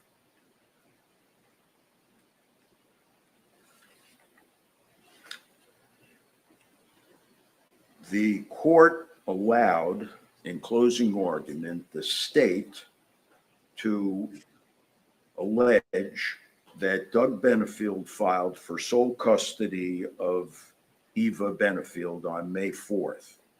And that's just factually inaccurate. The fact of the matter was it was Ashley Benefield who filed for sole custody of Eva Benefield. Yet our objection was overruled. During Or- closing? Sir? During closing? You Yes. objected during closing? Yes. No. Additionally, Excuse me? Can you point to me in the transcript where that is? He did not I'm object not during the prepared to do that closing. now, but as the court knows, the transcript is readily He available. did not What object the during court did closing. do, however, was despite the state arguing that Doug Benefield was not facing Ashley Benefield at the time of the shooting, even though that was what their own medical examiner testified to. Yeah, When he's I doing a poor job of it. characterize the state's argument as ridiculous, the court felt that was sufficient to sustain an objection. The problem I had with that, and still do, is that one, the court is determining what witnesses are most effective for Because the defense. And two, I'll read you the article that I found on behalf of my client from sharing with the jurors afterwards my about perception downward of the departure. state's theory of prosecution.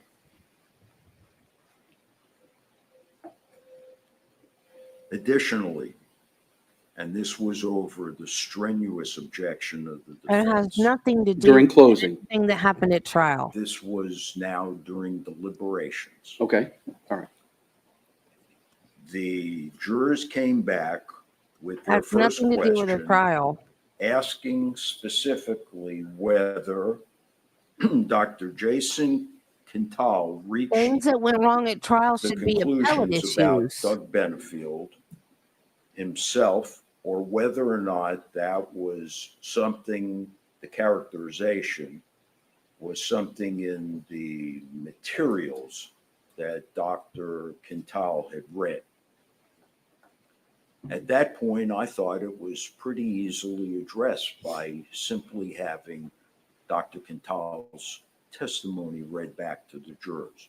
Because make no mistake, I asked Dr. Quintal, and Dr. Quintal stated that he concluded his diagnosis of Doug Benefield was that he was, quote, super controlling, a real alpha male, as in don't even look at her, she's mine. And to my surprise, the court would not allow a readback of Dr. Quintal's testimony. Now, at that point, we can only speculate as to what the divisions were during the deliberations. But what we do know is that the jurors Why are you wanted to know, looking was at an this empty jury box? independent diagnosis that this expert in trauma had reached on his own or not. The court deprived us of that opportunity by not telling the jurors that they were entitled to a readback if they wanted it. That's all I asked, is that the court tell them, if you have questions, we can have Dr. Quintal's testimony read back to you. Yeah, probably. Refused to do so. When the jurors Yeah, I guess so. I imagine. announced at 10:30 p.m. that they were home, we begged Your Honor to send them home for the evening. There was no reason to keep them. There was nothing pending that required a verdict that night. The court refused. The jurors had been there more than 12 hours.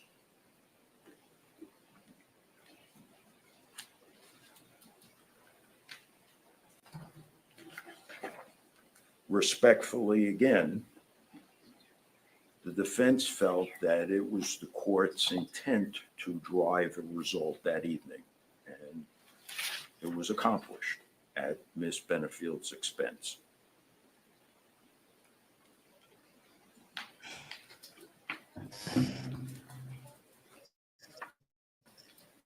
So, to sum up, Your Honor, and to close, I can only tell the court that Oh, yeah, I know he said he was it was a very arguing heated trial. downward departure. I'm I just think the court, for whatever saying. reasons, made an initial judgment and never changed its I think he's position. antagonizing him right And now, as a though. result, our efforts were not what they could have been, Yeah. and in particular, that we believe would have influenced the outcome, especially because There was not a conviction for the charged offense.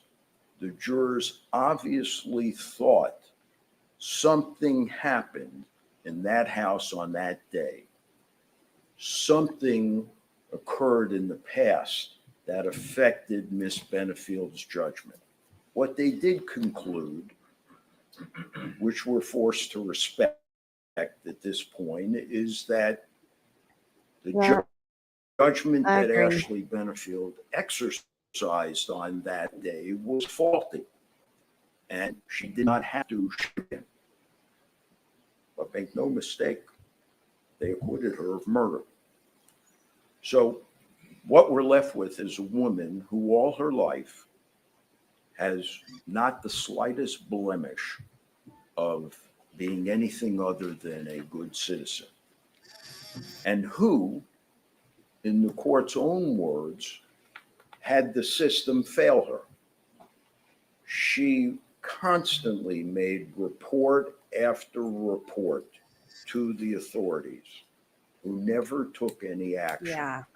You can't help but wonder what would have been the outcome like of these events Sarah had Boone yesterday. Doug Benefield been charged with a You violation don't of say the South Carolina crap restraining like order. that and then expect to get a light sentence. Would they have ended up in this position? I hope Judge I White also don't doesn't think take the court can what he says discount out the acts of against domestic Ashley. violence, the independent acts, Look at Judge the White's acts face. that are He's just, established by Doug Benefield's he's like, own WTF. admissions, and in particular, the justification that he gives for those acts.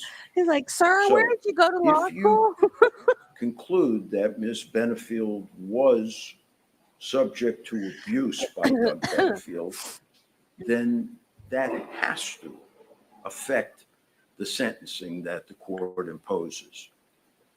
If you conclude that she was not affected by the prior acts, the trustworthiness of which is hard to dispute given his own admissions, then I think the court turns a blind eye to independent evidence establishing that he was And you abusive. notice Suzanne has not said one word because We she know thinks he's the one thing that Dr. Broder did get right was burying himself. he spoke and concluded about what a wonderful mother Ashley Benefield was. I think it would be beyond dispute to say that this was an His face is priceless, unusual man. act, an aberration from a woman who has no past whatsoever. There's nothing that can replace the loss of Doug Benefield's life. There's nothing that anyone's going to say to the Benefield family that's going to make them feel any better than they feel now. What I can only remind the court is that the independent evidence from Doug Benefield's side, the family thinks only the best. From Ashley Benefield's side, all the supporters think only the worst. We're compelled to look to the independent Yeah, Drunken Smurf. We watched perception it live of Doug yesterday. Benefield. And even were the court to discount Dr. Russell's testimony, that still leaves Bruce Ferris and Dr. Quintal. And that testimony establishes that Doug Benefield had a deep-seated issue with abuse. It doesn't mean that the family didn't love him, but he would not be the first person that loved ones don't recognize has an issue. And if Miss Benefield was subjected to abuse, then that's something that Your Honor must take into account in applying an equitable sentence. I hope the court is Yeah, strong enough Owens to do actually just did that. the censoring. All right, before I go to the state, I do have a couple of Didn't questions. say that. Sir, in your memo, I This would is love regarding to see downward the departure uncensored bases. I'm starting version. with statutory Yes, under sir. 921.0026 subsection 2. Yes. In your written documents and today, you focused on F. Victim was initiator, willing participant, aggressor, or provoker of the incident. No, Florida And doesn't have G, parole. Life is defendant life in acted under Florida. extreme duress or under the domination of another person. However, you also elicited testimony from Dr. Russell today regarding her diagnosis of Ms. Benefield with PTSD, explaining that. Are you seeking a downward departure under D as well? It was not my intention to seek any other basis other than what was included in my written sentencing memoranda, but as the court knows, that was filed in advance because I had another trial. I out just of town learned that I that had this to week, attend. and then last night I If the watched court wants to accept Peter's that as a coverage potential basis, of it, and as well as aberrant said it act, like that's twice. fine. We would be quite content. Either way, our objective is that a downward departure would be appropriate. As the court knows, it comes in the form of two questions. One, is it legally available? Is it And lawful two, law? is the sound discretion of Your Honor. Should you? That's up to the court. I believe we presented the court with sufficient evidence for all four bases, but my written memoranda only includes two. All right. Well, now, which one's the fourth? The fourth would be aberrant incident, aberrant behavior. Oh, isolated incident under J? All right. So the reason I ask is it's not uncommon during a sentencing hearing for me to hear testimony or evidence presented by the defense that is intended for mitigation, but actually goes to one of the downward departures. That's why I want to clarify. Yes, thank you. All right, that's for the statutory bases, D, F, G, and J. There's also non-statutory bases. In reading your downward departure or your sentencing memo, and today, you've spent a number of pages in the memo, She shot and her then a husband significant time today of your in argument self-defense. on individual and cumulative errors at the trial court level. Yes, sir. I believe it was self-defense. Are you intending that to be considered as a non-statutory basis for a downward departure? I can't speak for Your Honor. I can only serve up what I believe contributed to us having a less than effective defense to these charges. How does that affect the sentencing for today? To the extent that the court felt that those incidents, and I say incidents rather than The errors, because that prosecution remains says to that be she determined, wanted then sole I custody respect the fact of her that we daughter, have a good and faith that was why she dispute killed him. as to those sides, that those incidents run, those rulings run to the court taking into account, well, He was stalking her. She had a TPO against him. and maybe as a result, the defense wasn't as effective That as he it could never be, because after even paid all, attention the to. court sits as juror. If you feel, Don't knowing start acting up what now, some of the StreamYard. You've evidence been good was all that morning. did not make it to the panel for their consideration, yes, you would be entitled to embrace that as a basis for departure. And if the court chose to do that, we would be grateful. All right. That's what I wanted to know. It'll be, say, footnote or parenthetically, certainly if someone can't suffer the slings and arrows and take the criticism, they certainly shouldn't be sitting in this seat. You have absolutely every right to disagree and appeal, and that's what I expect. It's part of the process. My question is this then. In my years, in researching and dealing with downward departures, I am not familiar with, I haven't seen any support, obviously because non-statutory bases are coming up through the common law, through court decisions where those matters have been recognized. The statute leaves it wide open, right? Any other bases that the court believes. So that's where we have the this non-statutory downward departure bases. I am not familiar with individual or cumulative errors by the trial court being used or cited as a basis for a downward departure. So that's where I was Because it's ultimately going with all that. not. If it's intended to be a non-statutory downward It's an departure, appellate is there any issue. support in the case law for that? It's not I'm downward not aware of departure. that specifically in and of itself. But I will parse, if the court will, the substance of what I've had to say. And for example, He's so diplomatic as the it way he relates to says the things. first basis of departure, the victim's conduct, the court can well take into account the admissions that were made by Douglas Benefield in the deposition. The court can well take into account Ms. Benefield's letter that she left for Douglas Benefield. We may argue and dispute whether or not those two things should have been considered by the panel, but that does not preclude Your Honor from embracing them and reaching a determination. It doesn't make sense. Understood. All right, the next one was specific to G. I understand arguments and bases for D. I understand and appreciate your arguments for F. G, however, G is acted under extreme duress or under the domination of another person.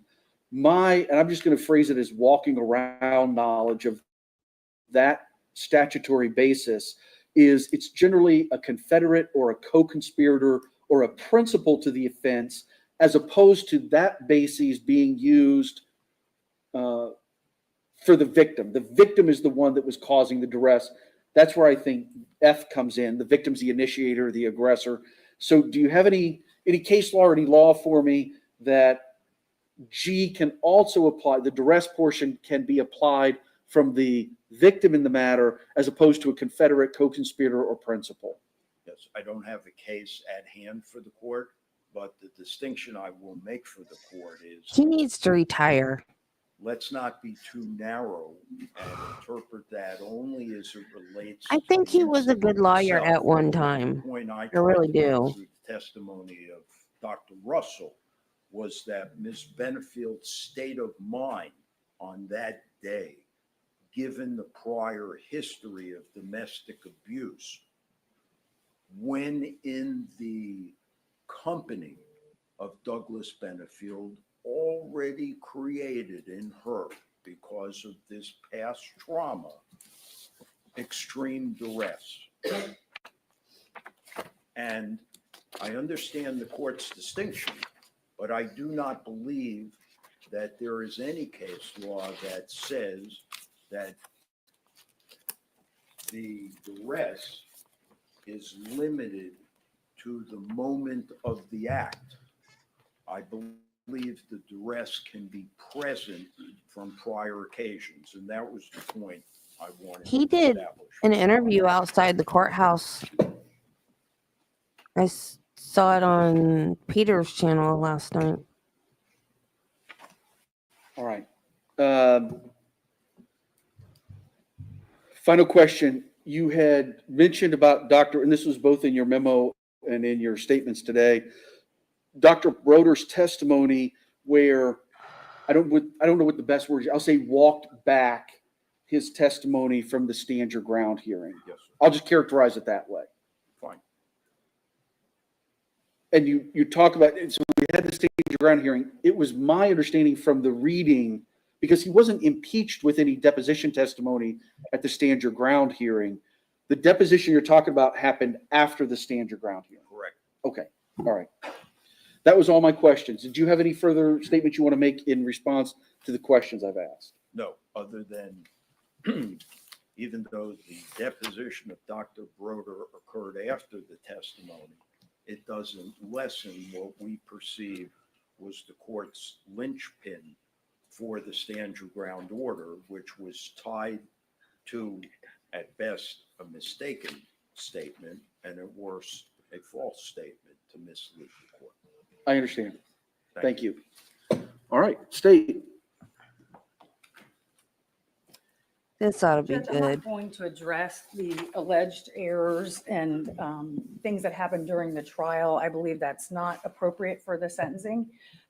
While I do disagree heavily with most of what he said about those issues, I'm not going to address them independently. I do want to address some of the things Was that the that defense said Dr. G? about what knowledge we have of the situation.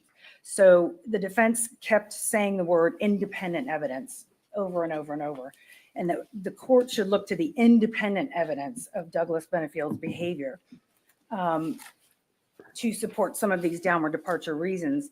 However, I have arguments about some of those things that the defense said. For instance, the defense wants you to look at Doug Benefield's deposition testimony that was not allowed to come in to the trial. And we all know that there were reasons that was not allowed to come in the trial. It was following the rules of evidence. However, I can represent to the court that at least one of the things that Mr. Taylor said is completely inaccurate, that Doug Benefield, while he admitted to firing the gun, he never said he did it to intimidate her.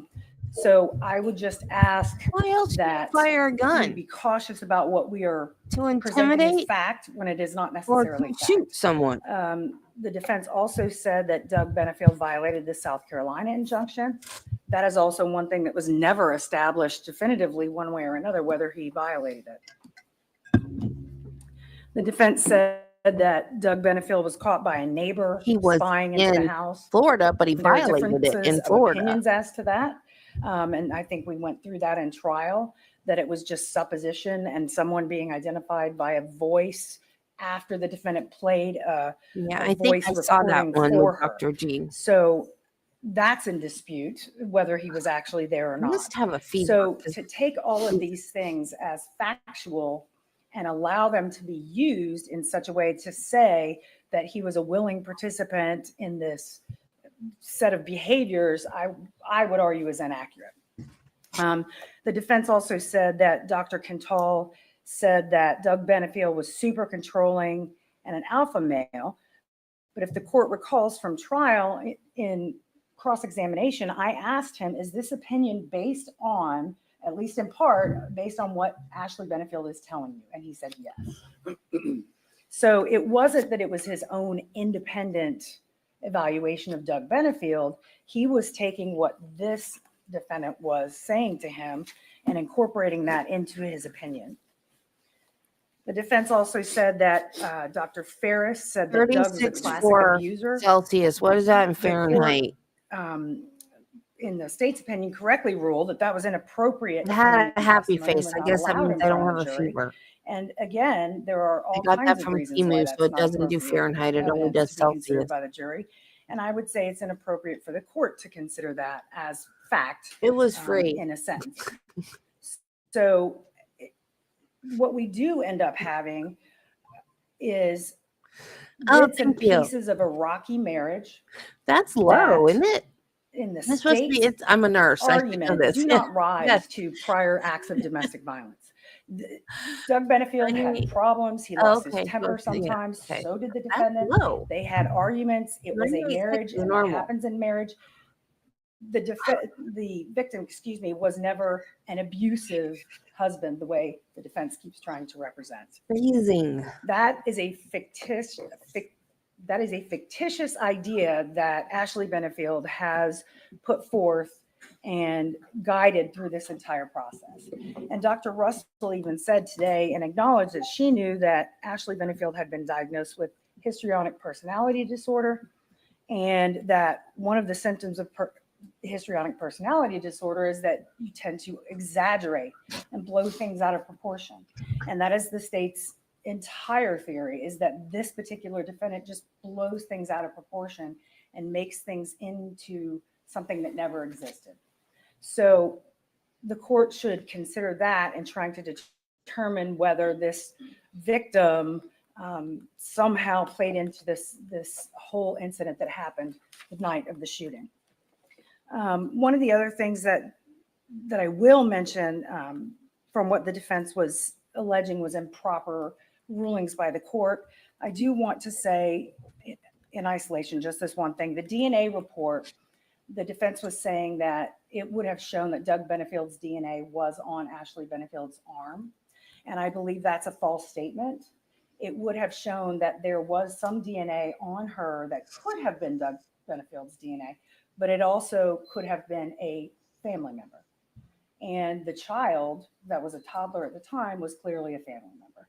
So to imply that the DNA report would have clearly shown that Doug Benefield was holding her and at the time that this incident was going on, I believe is not an accurate statement. So as far as the defendant being a willing participant, the victim being a willing participant, we do only have Ashley Benefield's version of events for that night. That's all we have. And I know the defense in the motion or in the memorandum has mentioned that the court should take what she says as truth, that it's uncontroverted and unimpeached. But I have a case here, Judge. Thermometer works. It's 96.5. Versus state. 223 Southern 3rd, 1023, which is a First District Court of Appeal case from 2017. And while this is Boiling talks about a jury, it does give guidance as to the type of situation that we have here. Even when there is no other witness to the events besides the defendant, a jury is not required to accept the defendant's testimony in support of his self-defense theory as true. Instead, it must consider the probability or improbability of the defendant's credibility in light of the circumstances established by other evidence. So I believe that the court can wholeheartedly believe what Ashley Benefield said on the stand, or the court is allowed to disbelieve everything she said on the stand. And if that is the basis for this downward departure request, that he was a willing participant or an instigator, the entire evidence that we have of that comes from Ashley Benefield herself. And the state argues that her credibility is below, much below where it should be, and that it is obvious this was a pattern of behavior, that she had a goal to raise this child by herself and to get Doug Benefield out of their lives. And this was the culmination of that pattern. And so her credibility is lower than it should be. The other downward departure reasons that the defense mentioned, the one was the PTSD.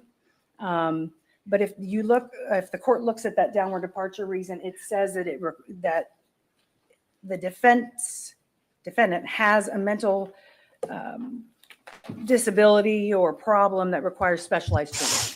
And the defense has put on nothing to say that she needs specialized treatment for this. And her running to the neighbor accepts that she does have PTSD. The prosecution twisted the that defense has so not bad. satisfied their burden for that.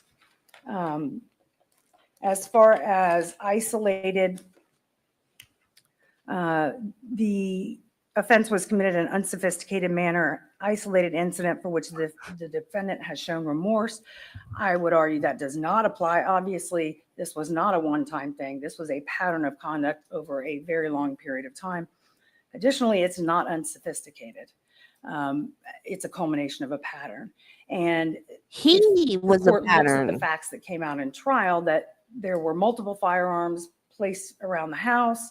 The daughter and mother were out of the house conveniently at the time when all of this happened. And this defendant is the only one Coincident. still alive that has the correct, what she's trying to say is the correct version of events. So I would argue that that downward departure reason does not apply, or in the defense has not met their burden.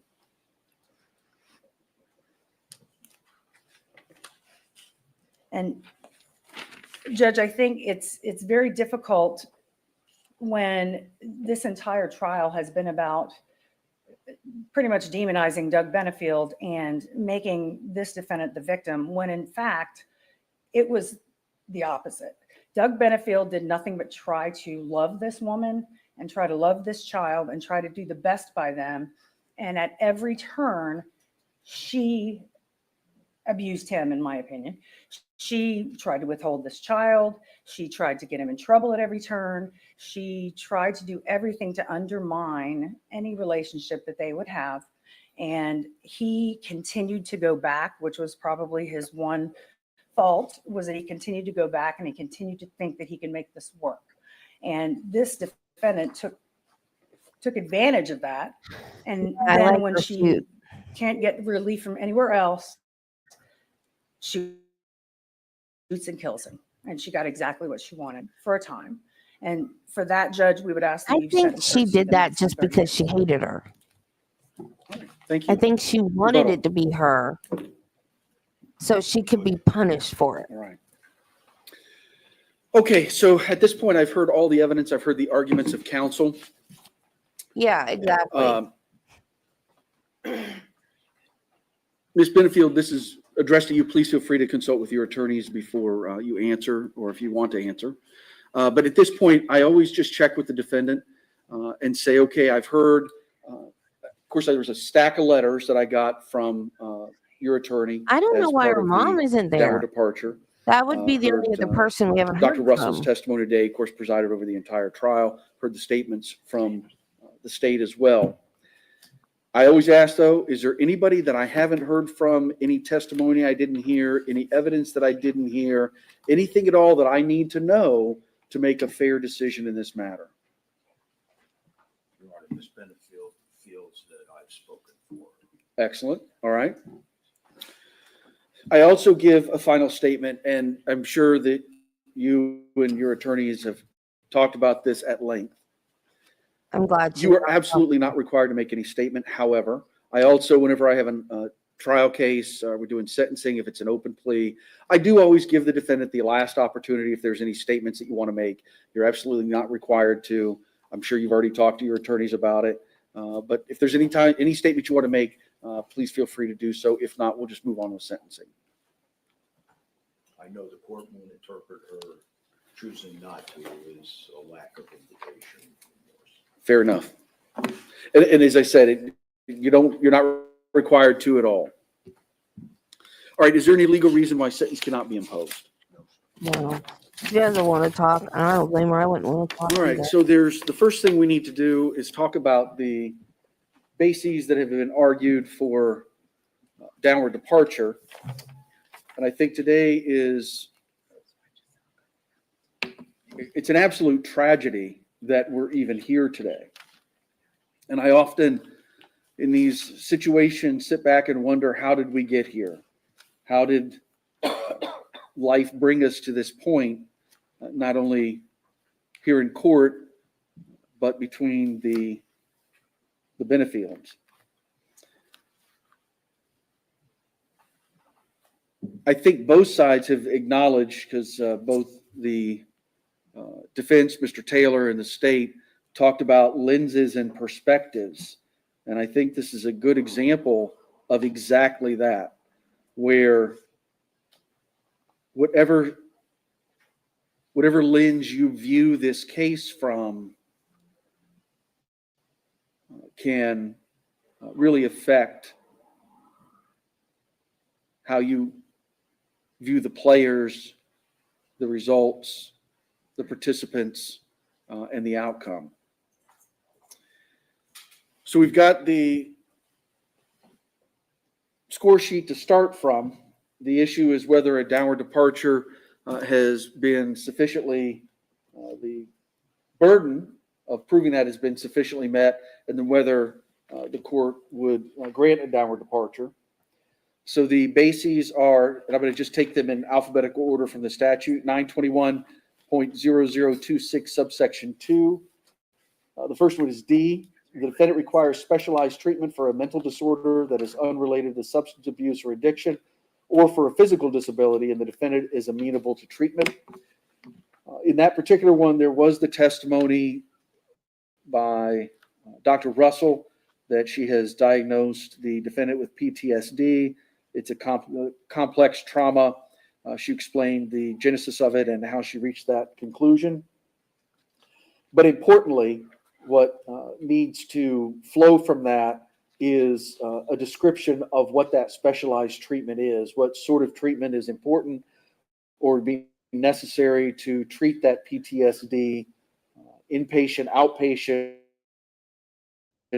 what kind of mental health therapies, and so forth. So based upon the,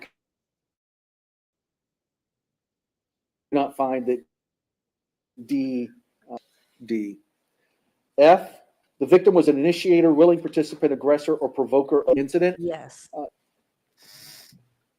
The reason I asked that question, and I was looking around, is I had a case, and I thought I put it in my packet for today, but I'm not seeing it. Decision in the Florida too long ago, where that very issue was discussed, and the DCA in that case actually came down and said, when it talks about the incident, the evidence must support that the victim was an initiator, willing participant, aggressor, or provoker of the incident. And specifically said the court should not consider all of the pre-existing or attendant circumstances and just look at that incident. I think both sides took a great amount of time throughout this case to talk about incidents and events and happenings that occurred before September 27th of 2020. Do I have the date right? But I think the case law talks about that particular day or that particular event. And it doesn't need to be, for this downward departure basis, the law is very clear. The defense doesn't have to prove it by clear and convincing evidence beyond a reasonable doubt. They don't have to prove or provide evidence that is beyond a reasonable doubt. The question is, that in the incident itself, of the incident, and quite frankly, the evidence, the preponderance of the evidence has established that Ms. Benefield's testimony is sufficient in and of itself, not her credibility, but is there evidence in the record that proves by a preponderance that Doug Benefield was an initiator, willing participant, aggressor, or provoker of the incident? And there is. That was the entire basis of the self-defense argument. G, the defendant acted under extreme duress or under the domination of another person. This is why I was asking about the case law, because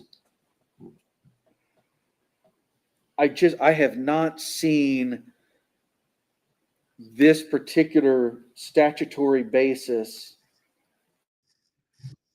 applied in this particular factual scenario of the victim as a self-defense matter.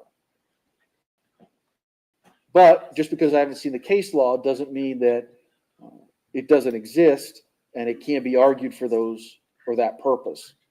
So for the purposes of today, using a similar analysis as I did under F, but also considering the past relationship between the parties, I think there has been competent, substantial evidence to establish by a preponderance that the defendant acted under extreme duress.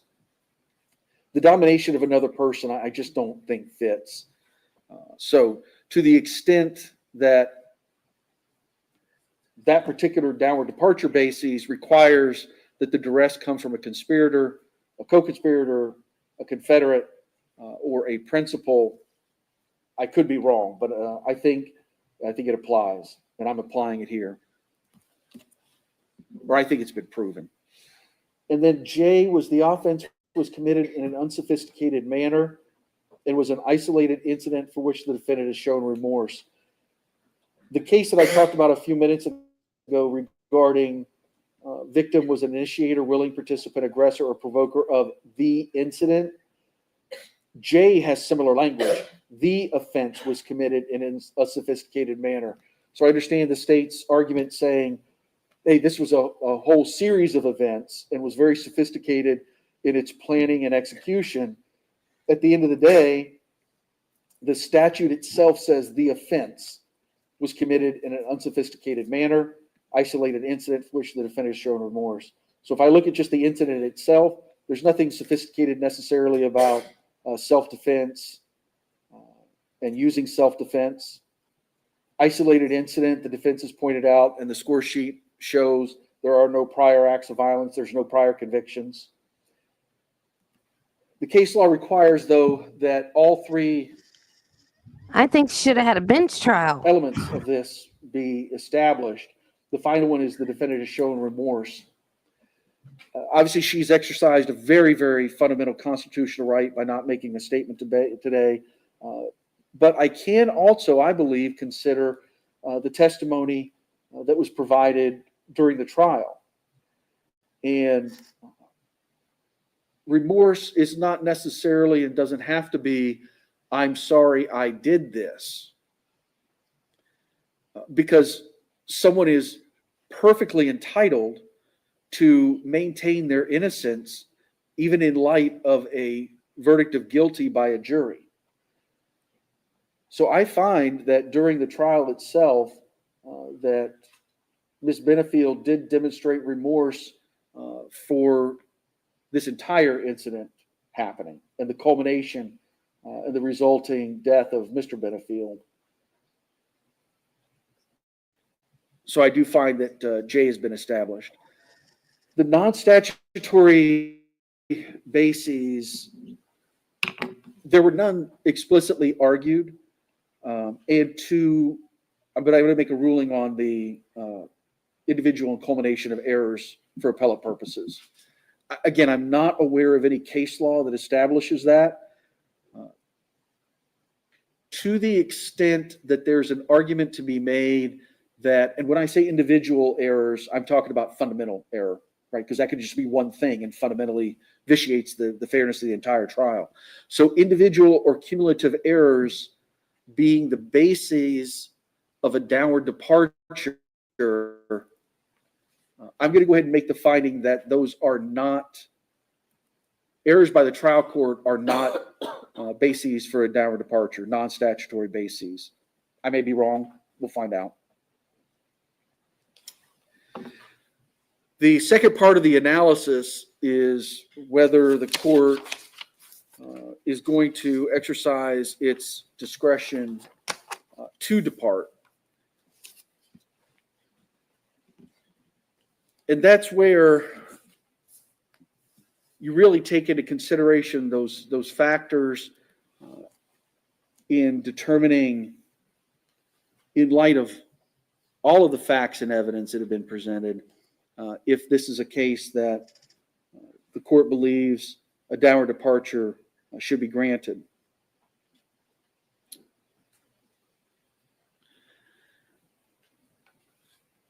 And as I said, I understand completely that two sides of this room are viewing this same case through very different lenses. As I consider all of the evidence that I talked about earlier that I reviewed in preparing for today, the jury's verdict, which they did not find Ms. Benefield guilty of the charged offense. It was a lesser included offense that did not include depraved mind. It included doing an act which resulted in the death of another person. I consider the score sheet and what Florida statute or chapter 921 discusses regarding the aim of sentencing, that being the primary purpose of sentencing is to punish, the secondary purpose is to rehabilitate. The PSI, which has been reviewed and considered, and I understand throughout the arguments that the defense has raised their disagreements. For what it's worth, the PSI in the factual part really just recreates or retypes the complaint affidavit. I don't really put a lot of weight on that. I don't need that because I presided over the entire trial. So I don't put a lot of weight on the factual recitation that was in the PSI. And as we all know, the PSI is not controlling on the court. The probation officer who does the report makes a recommendation, but unlike in juvenile court, where the Department of Juvenile Justice's recommendation is somewhat binding on the court, the DOC recommendation is not, but I did review that. And of course, as I said, I reviewed the defendant's sentencing memorandum, all of the various attachments, and listened to the statements that were made today from Dr. Russell, as well as David, Wes, Tommy, and Eva Benefield. And all I can say is thank you to everyone who took the time to write a letter and share your experiences. A number of them talked about growing up with Ms. Benefield, their interactions with her as they've grown up and growing into adulthood. Thank you for the statements regarding your relationships with Douglas Benefield. A lot of people and that how watched the his trial wrote letters loss has too impacted each of you. and said, I watched your testimony and that is real. So when I look at the bases for the downward really departure and I happened. He was consider accused. all of the facts and evidence that have been presented to me, my ultimate conclusion, Ms. Benefield, is that this is not a downward departure case. So with that said, the sentence of the court will be as follows. I thought he just said it qualified. I'm going to sentence you to 20 years in Florida State Prison. That's to be followed by 10 years of probation. Upon your release, and the Florida State Prison was, of course, with all credit for time served, you must initially report to the Bradenton Department of Corrections. We'll be able to provide you a map of where that is. Cost of supervision will be a condition of supervision. Based upon the testimony of Dr. Russell today regarding you suffering from and being diagnosed with PTSD, the court is going to order as a condition of your probation that you obtain a mental health evaluation at your expense within 60 days of beginning your probation. You're to complete any recommended treatment, including residential treatment and aftercare if it's recommended, on the first attempt at your expense.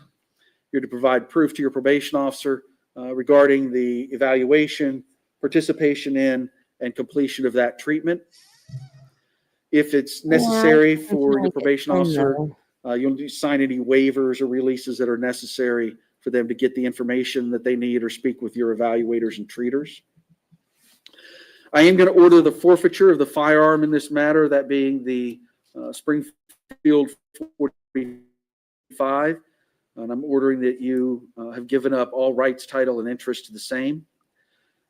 I haven't heard anything about restitution at this point. I am going to order restitution. I'll reserve jurisdiction to determine the amount of restitution, the payee or payees, the payment schedule, if any, and other terms and conditions of restitution. I'm also going to reserve jurisdiction on the restitution to determine whether or not to waive or reduce the monthly cost of supervision and or the fees and surcharges that are associated.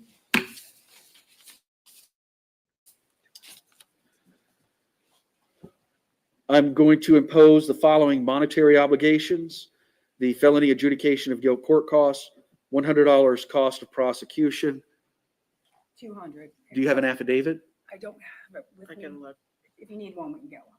It's required by Florida law.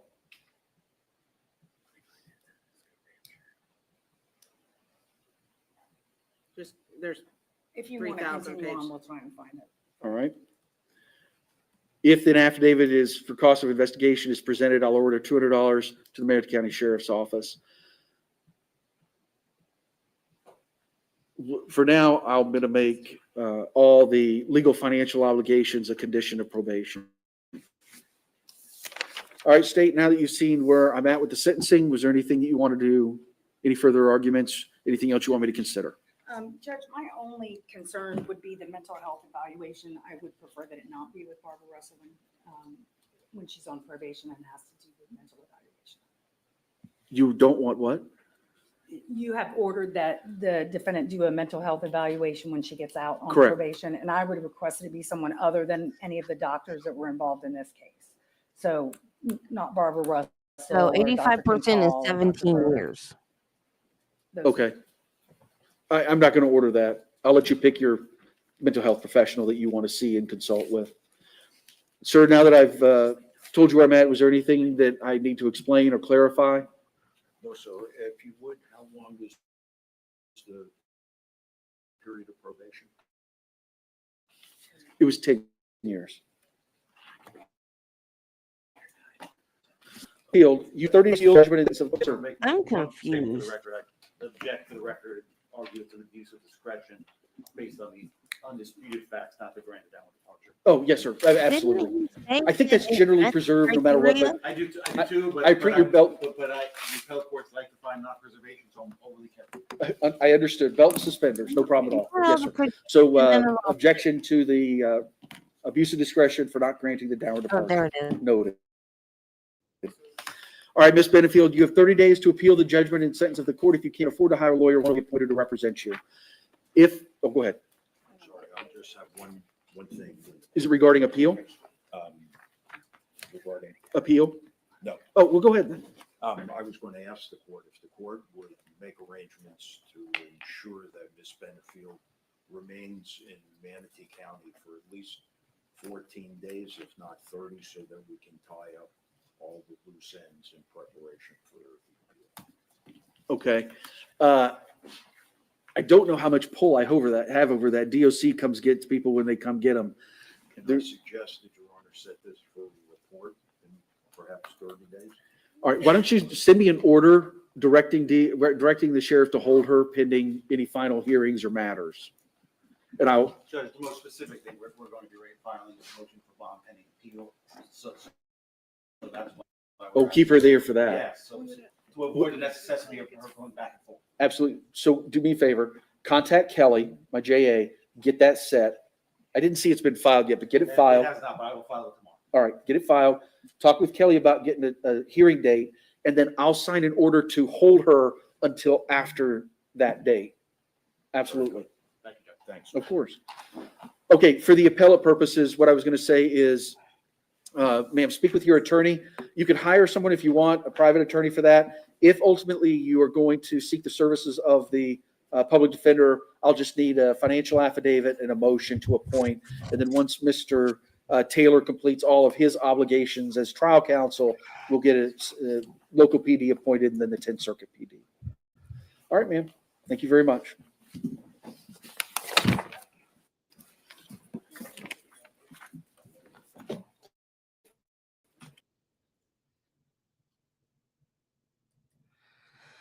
Okay, according to Florida statute, you may qualify for a downward departure if there are mitigating circumstances. Mitigating circumstances include, but are not limited to, the downward departure was part of a fair and legitimate plea bargain. You were an accomplice to the crime and your role was as a relatively minor participant. Your ability to appreciate the criminal nature of your conduct was substantially impaired for reasons other than drug or alcohol. You require specialized treatment for a mental disorder unrelated to substance abuse or addiction or for a physical disability, and you are willing to get treatment. The court finds that the need for you to pay restitution to the victim outweighs the need for you to serve prison time. The victim initiated, willingly participated in, or provoked the incident that led to the criminal charges against you. That was the one. That was the one. And he said that qualified.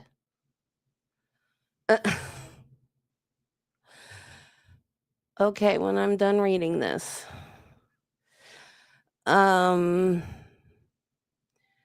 You were under extreme duress at the time of the alleged crime. You were under the domination of someone else at the time of the alleged crime. The victim received substantial compensation before you were identified as a defendant. You cooperated with the state to resolve this case or any other criminal offense. The crime was an isolated incident conducted in an unsophisticated way, and you have shown remorse. He said that one too applied. You were too young to understand the consequences of the crime when you committed it. You're being sentenced as a youthful offender.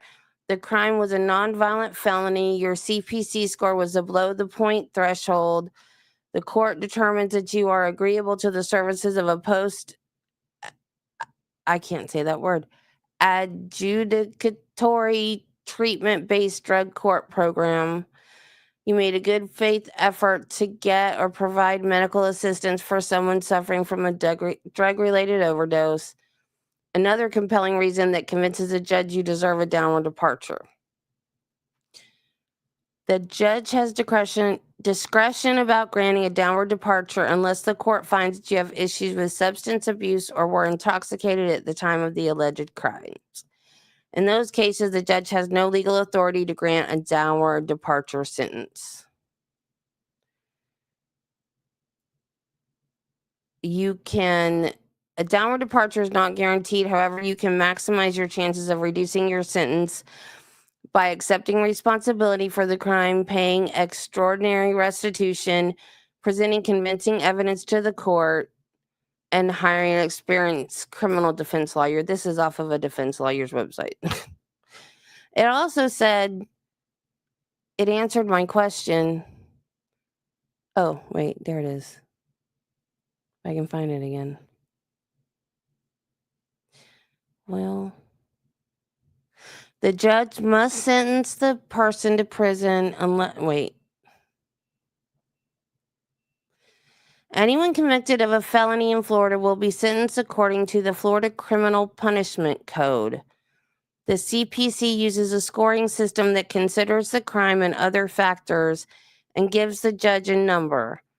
If the number exceeds the prison threshold, the person convicted of the crime faces a mandatory prison sentence.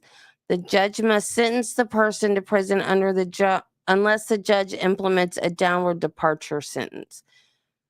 So I guess it depends on the score. Like if the score is a certain number, they have to do what the law says they have to do. But then if it's a lower number, and there's no mitigating circumstances, then and if there is mitigating circumstances, then they can go lower. And it's up to their discretion. And it sure did sound like he thought it was self-defense there for a while, didn't it? I was surprised when he said 20. I just knew he was only going to give her 10. Okay. All right, my mama hens, I'm going to go to bed and rest. You guys are welcome. I don't know why you always thank me. Because it's my pleasure. I like doing this for y'all. Okay, I'm going to go get some rest. And I will see you guys on the 14th. Don't forget, make sure that you've got your notifications turned on. And we're just going to talk. I don't even have any videos or anything to show. I mean, I might, if I find some like cute Christmas shorts or something, I might download those to show or something. But I just want to talk to you guys. Okay, I'm going to bed. Bye, you guys. Thanks for showing up. And I will see you on the 14th. And if you can't make it, I guess Merry Christmas and Happy New Year, and I'll see you next year. Bye.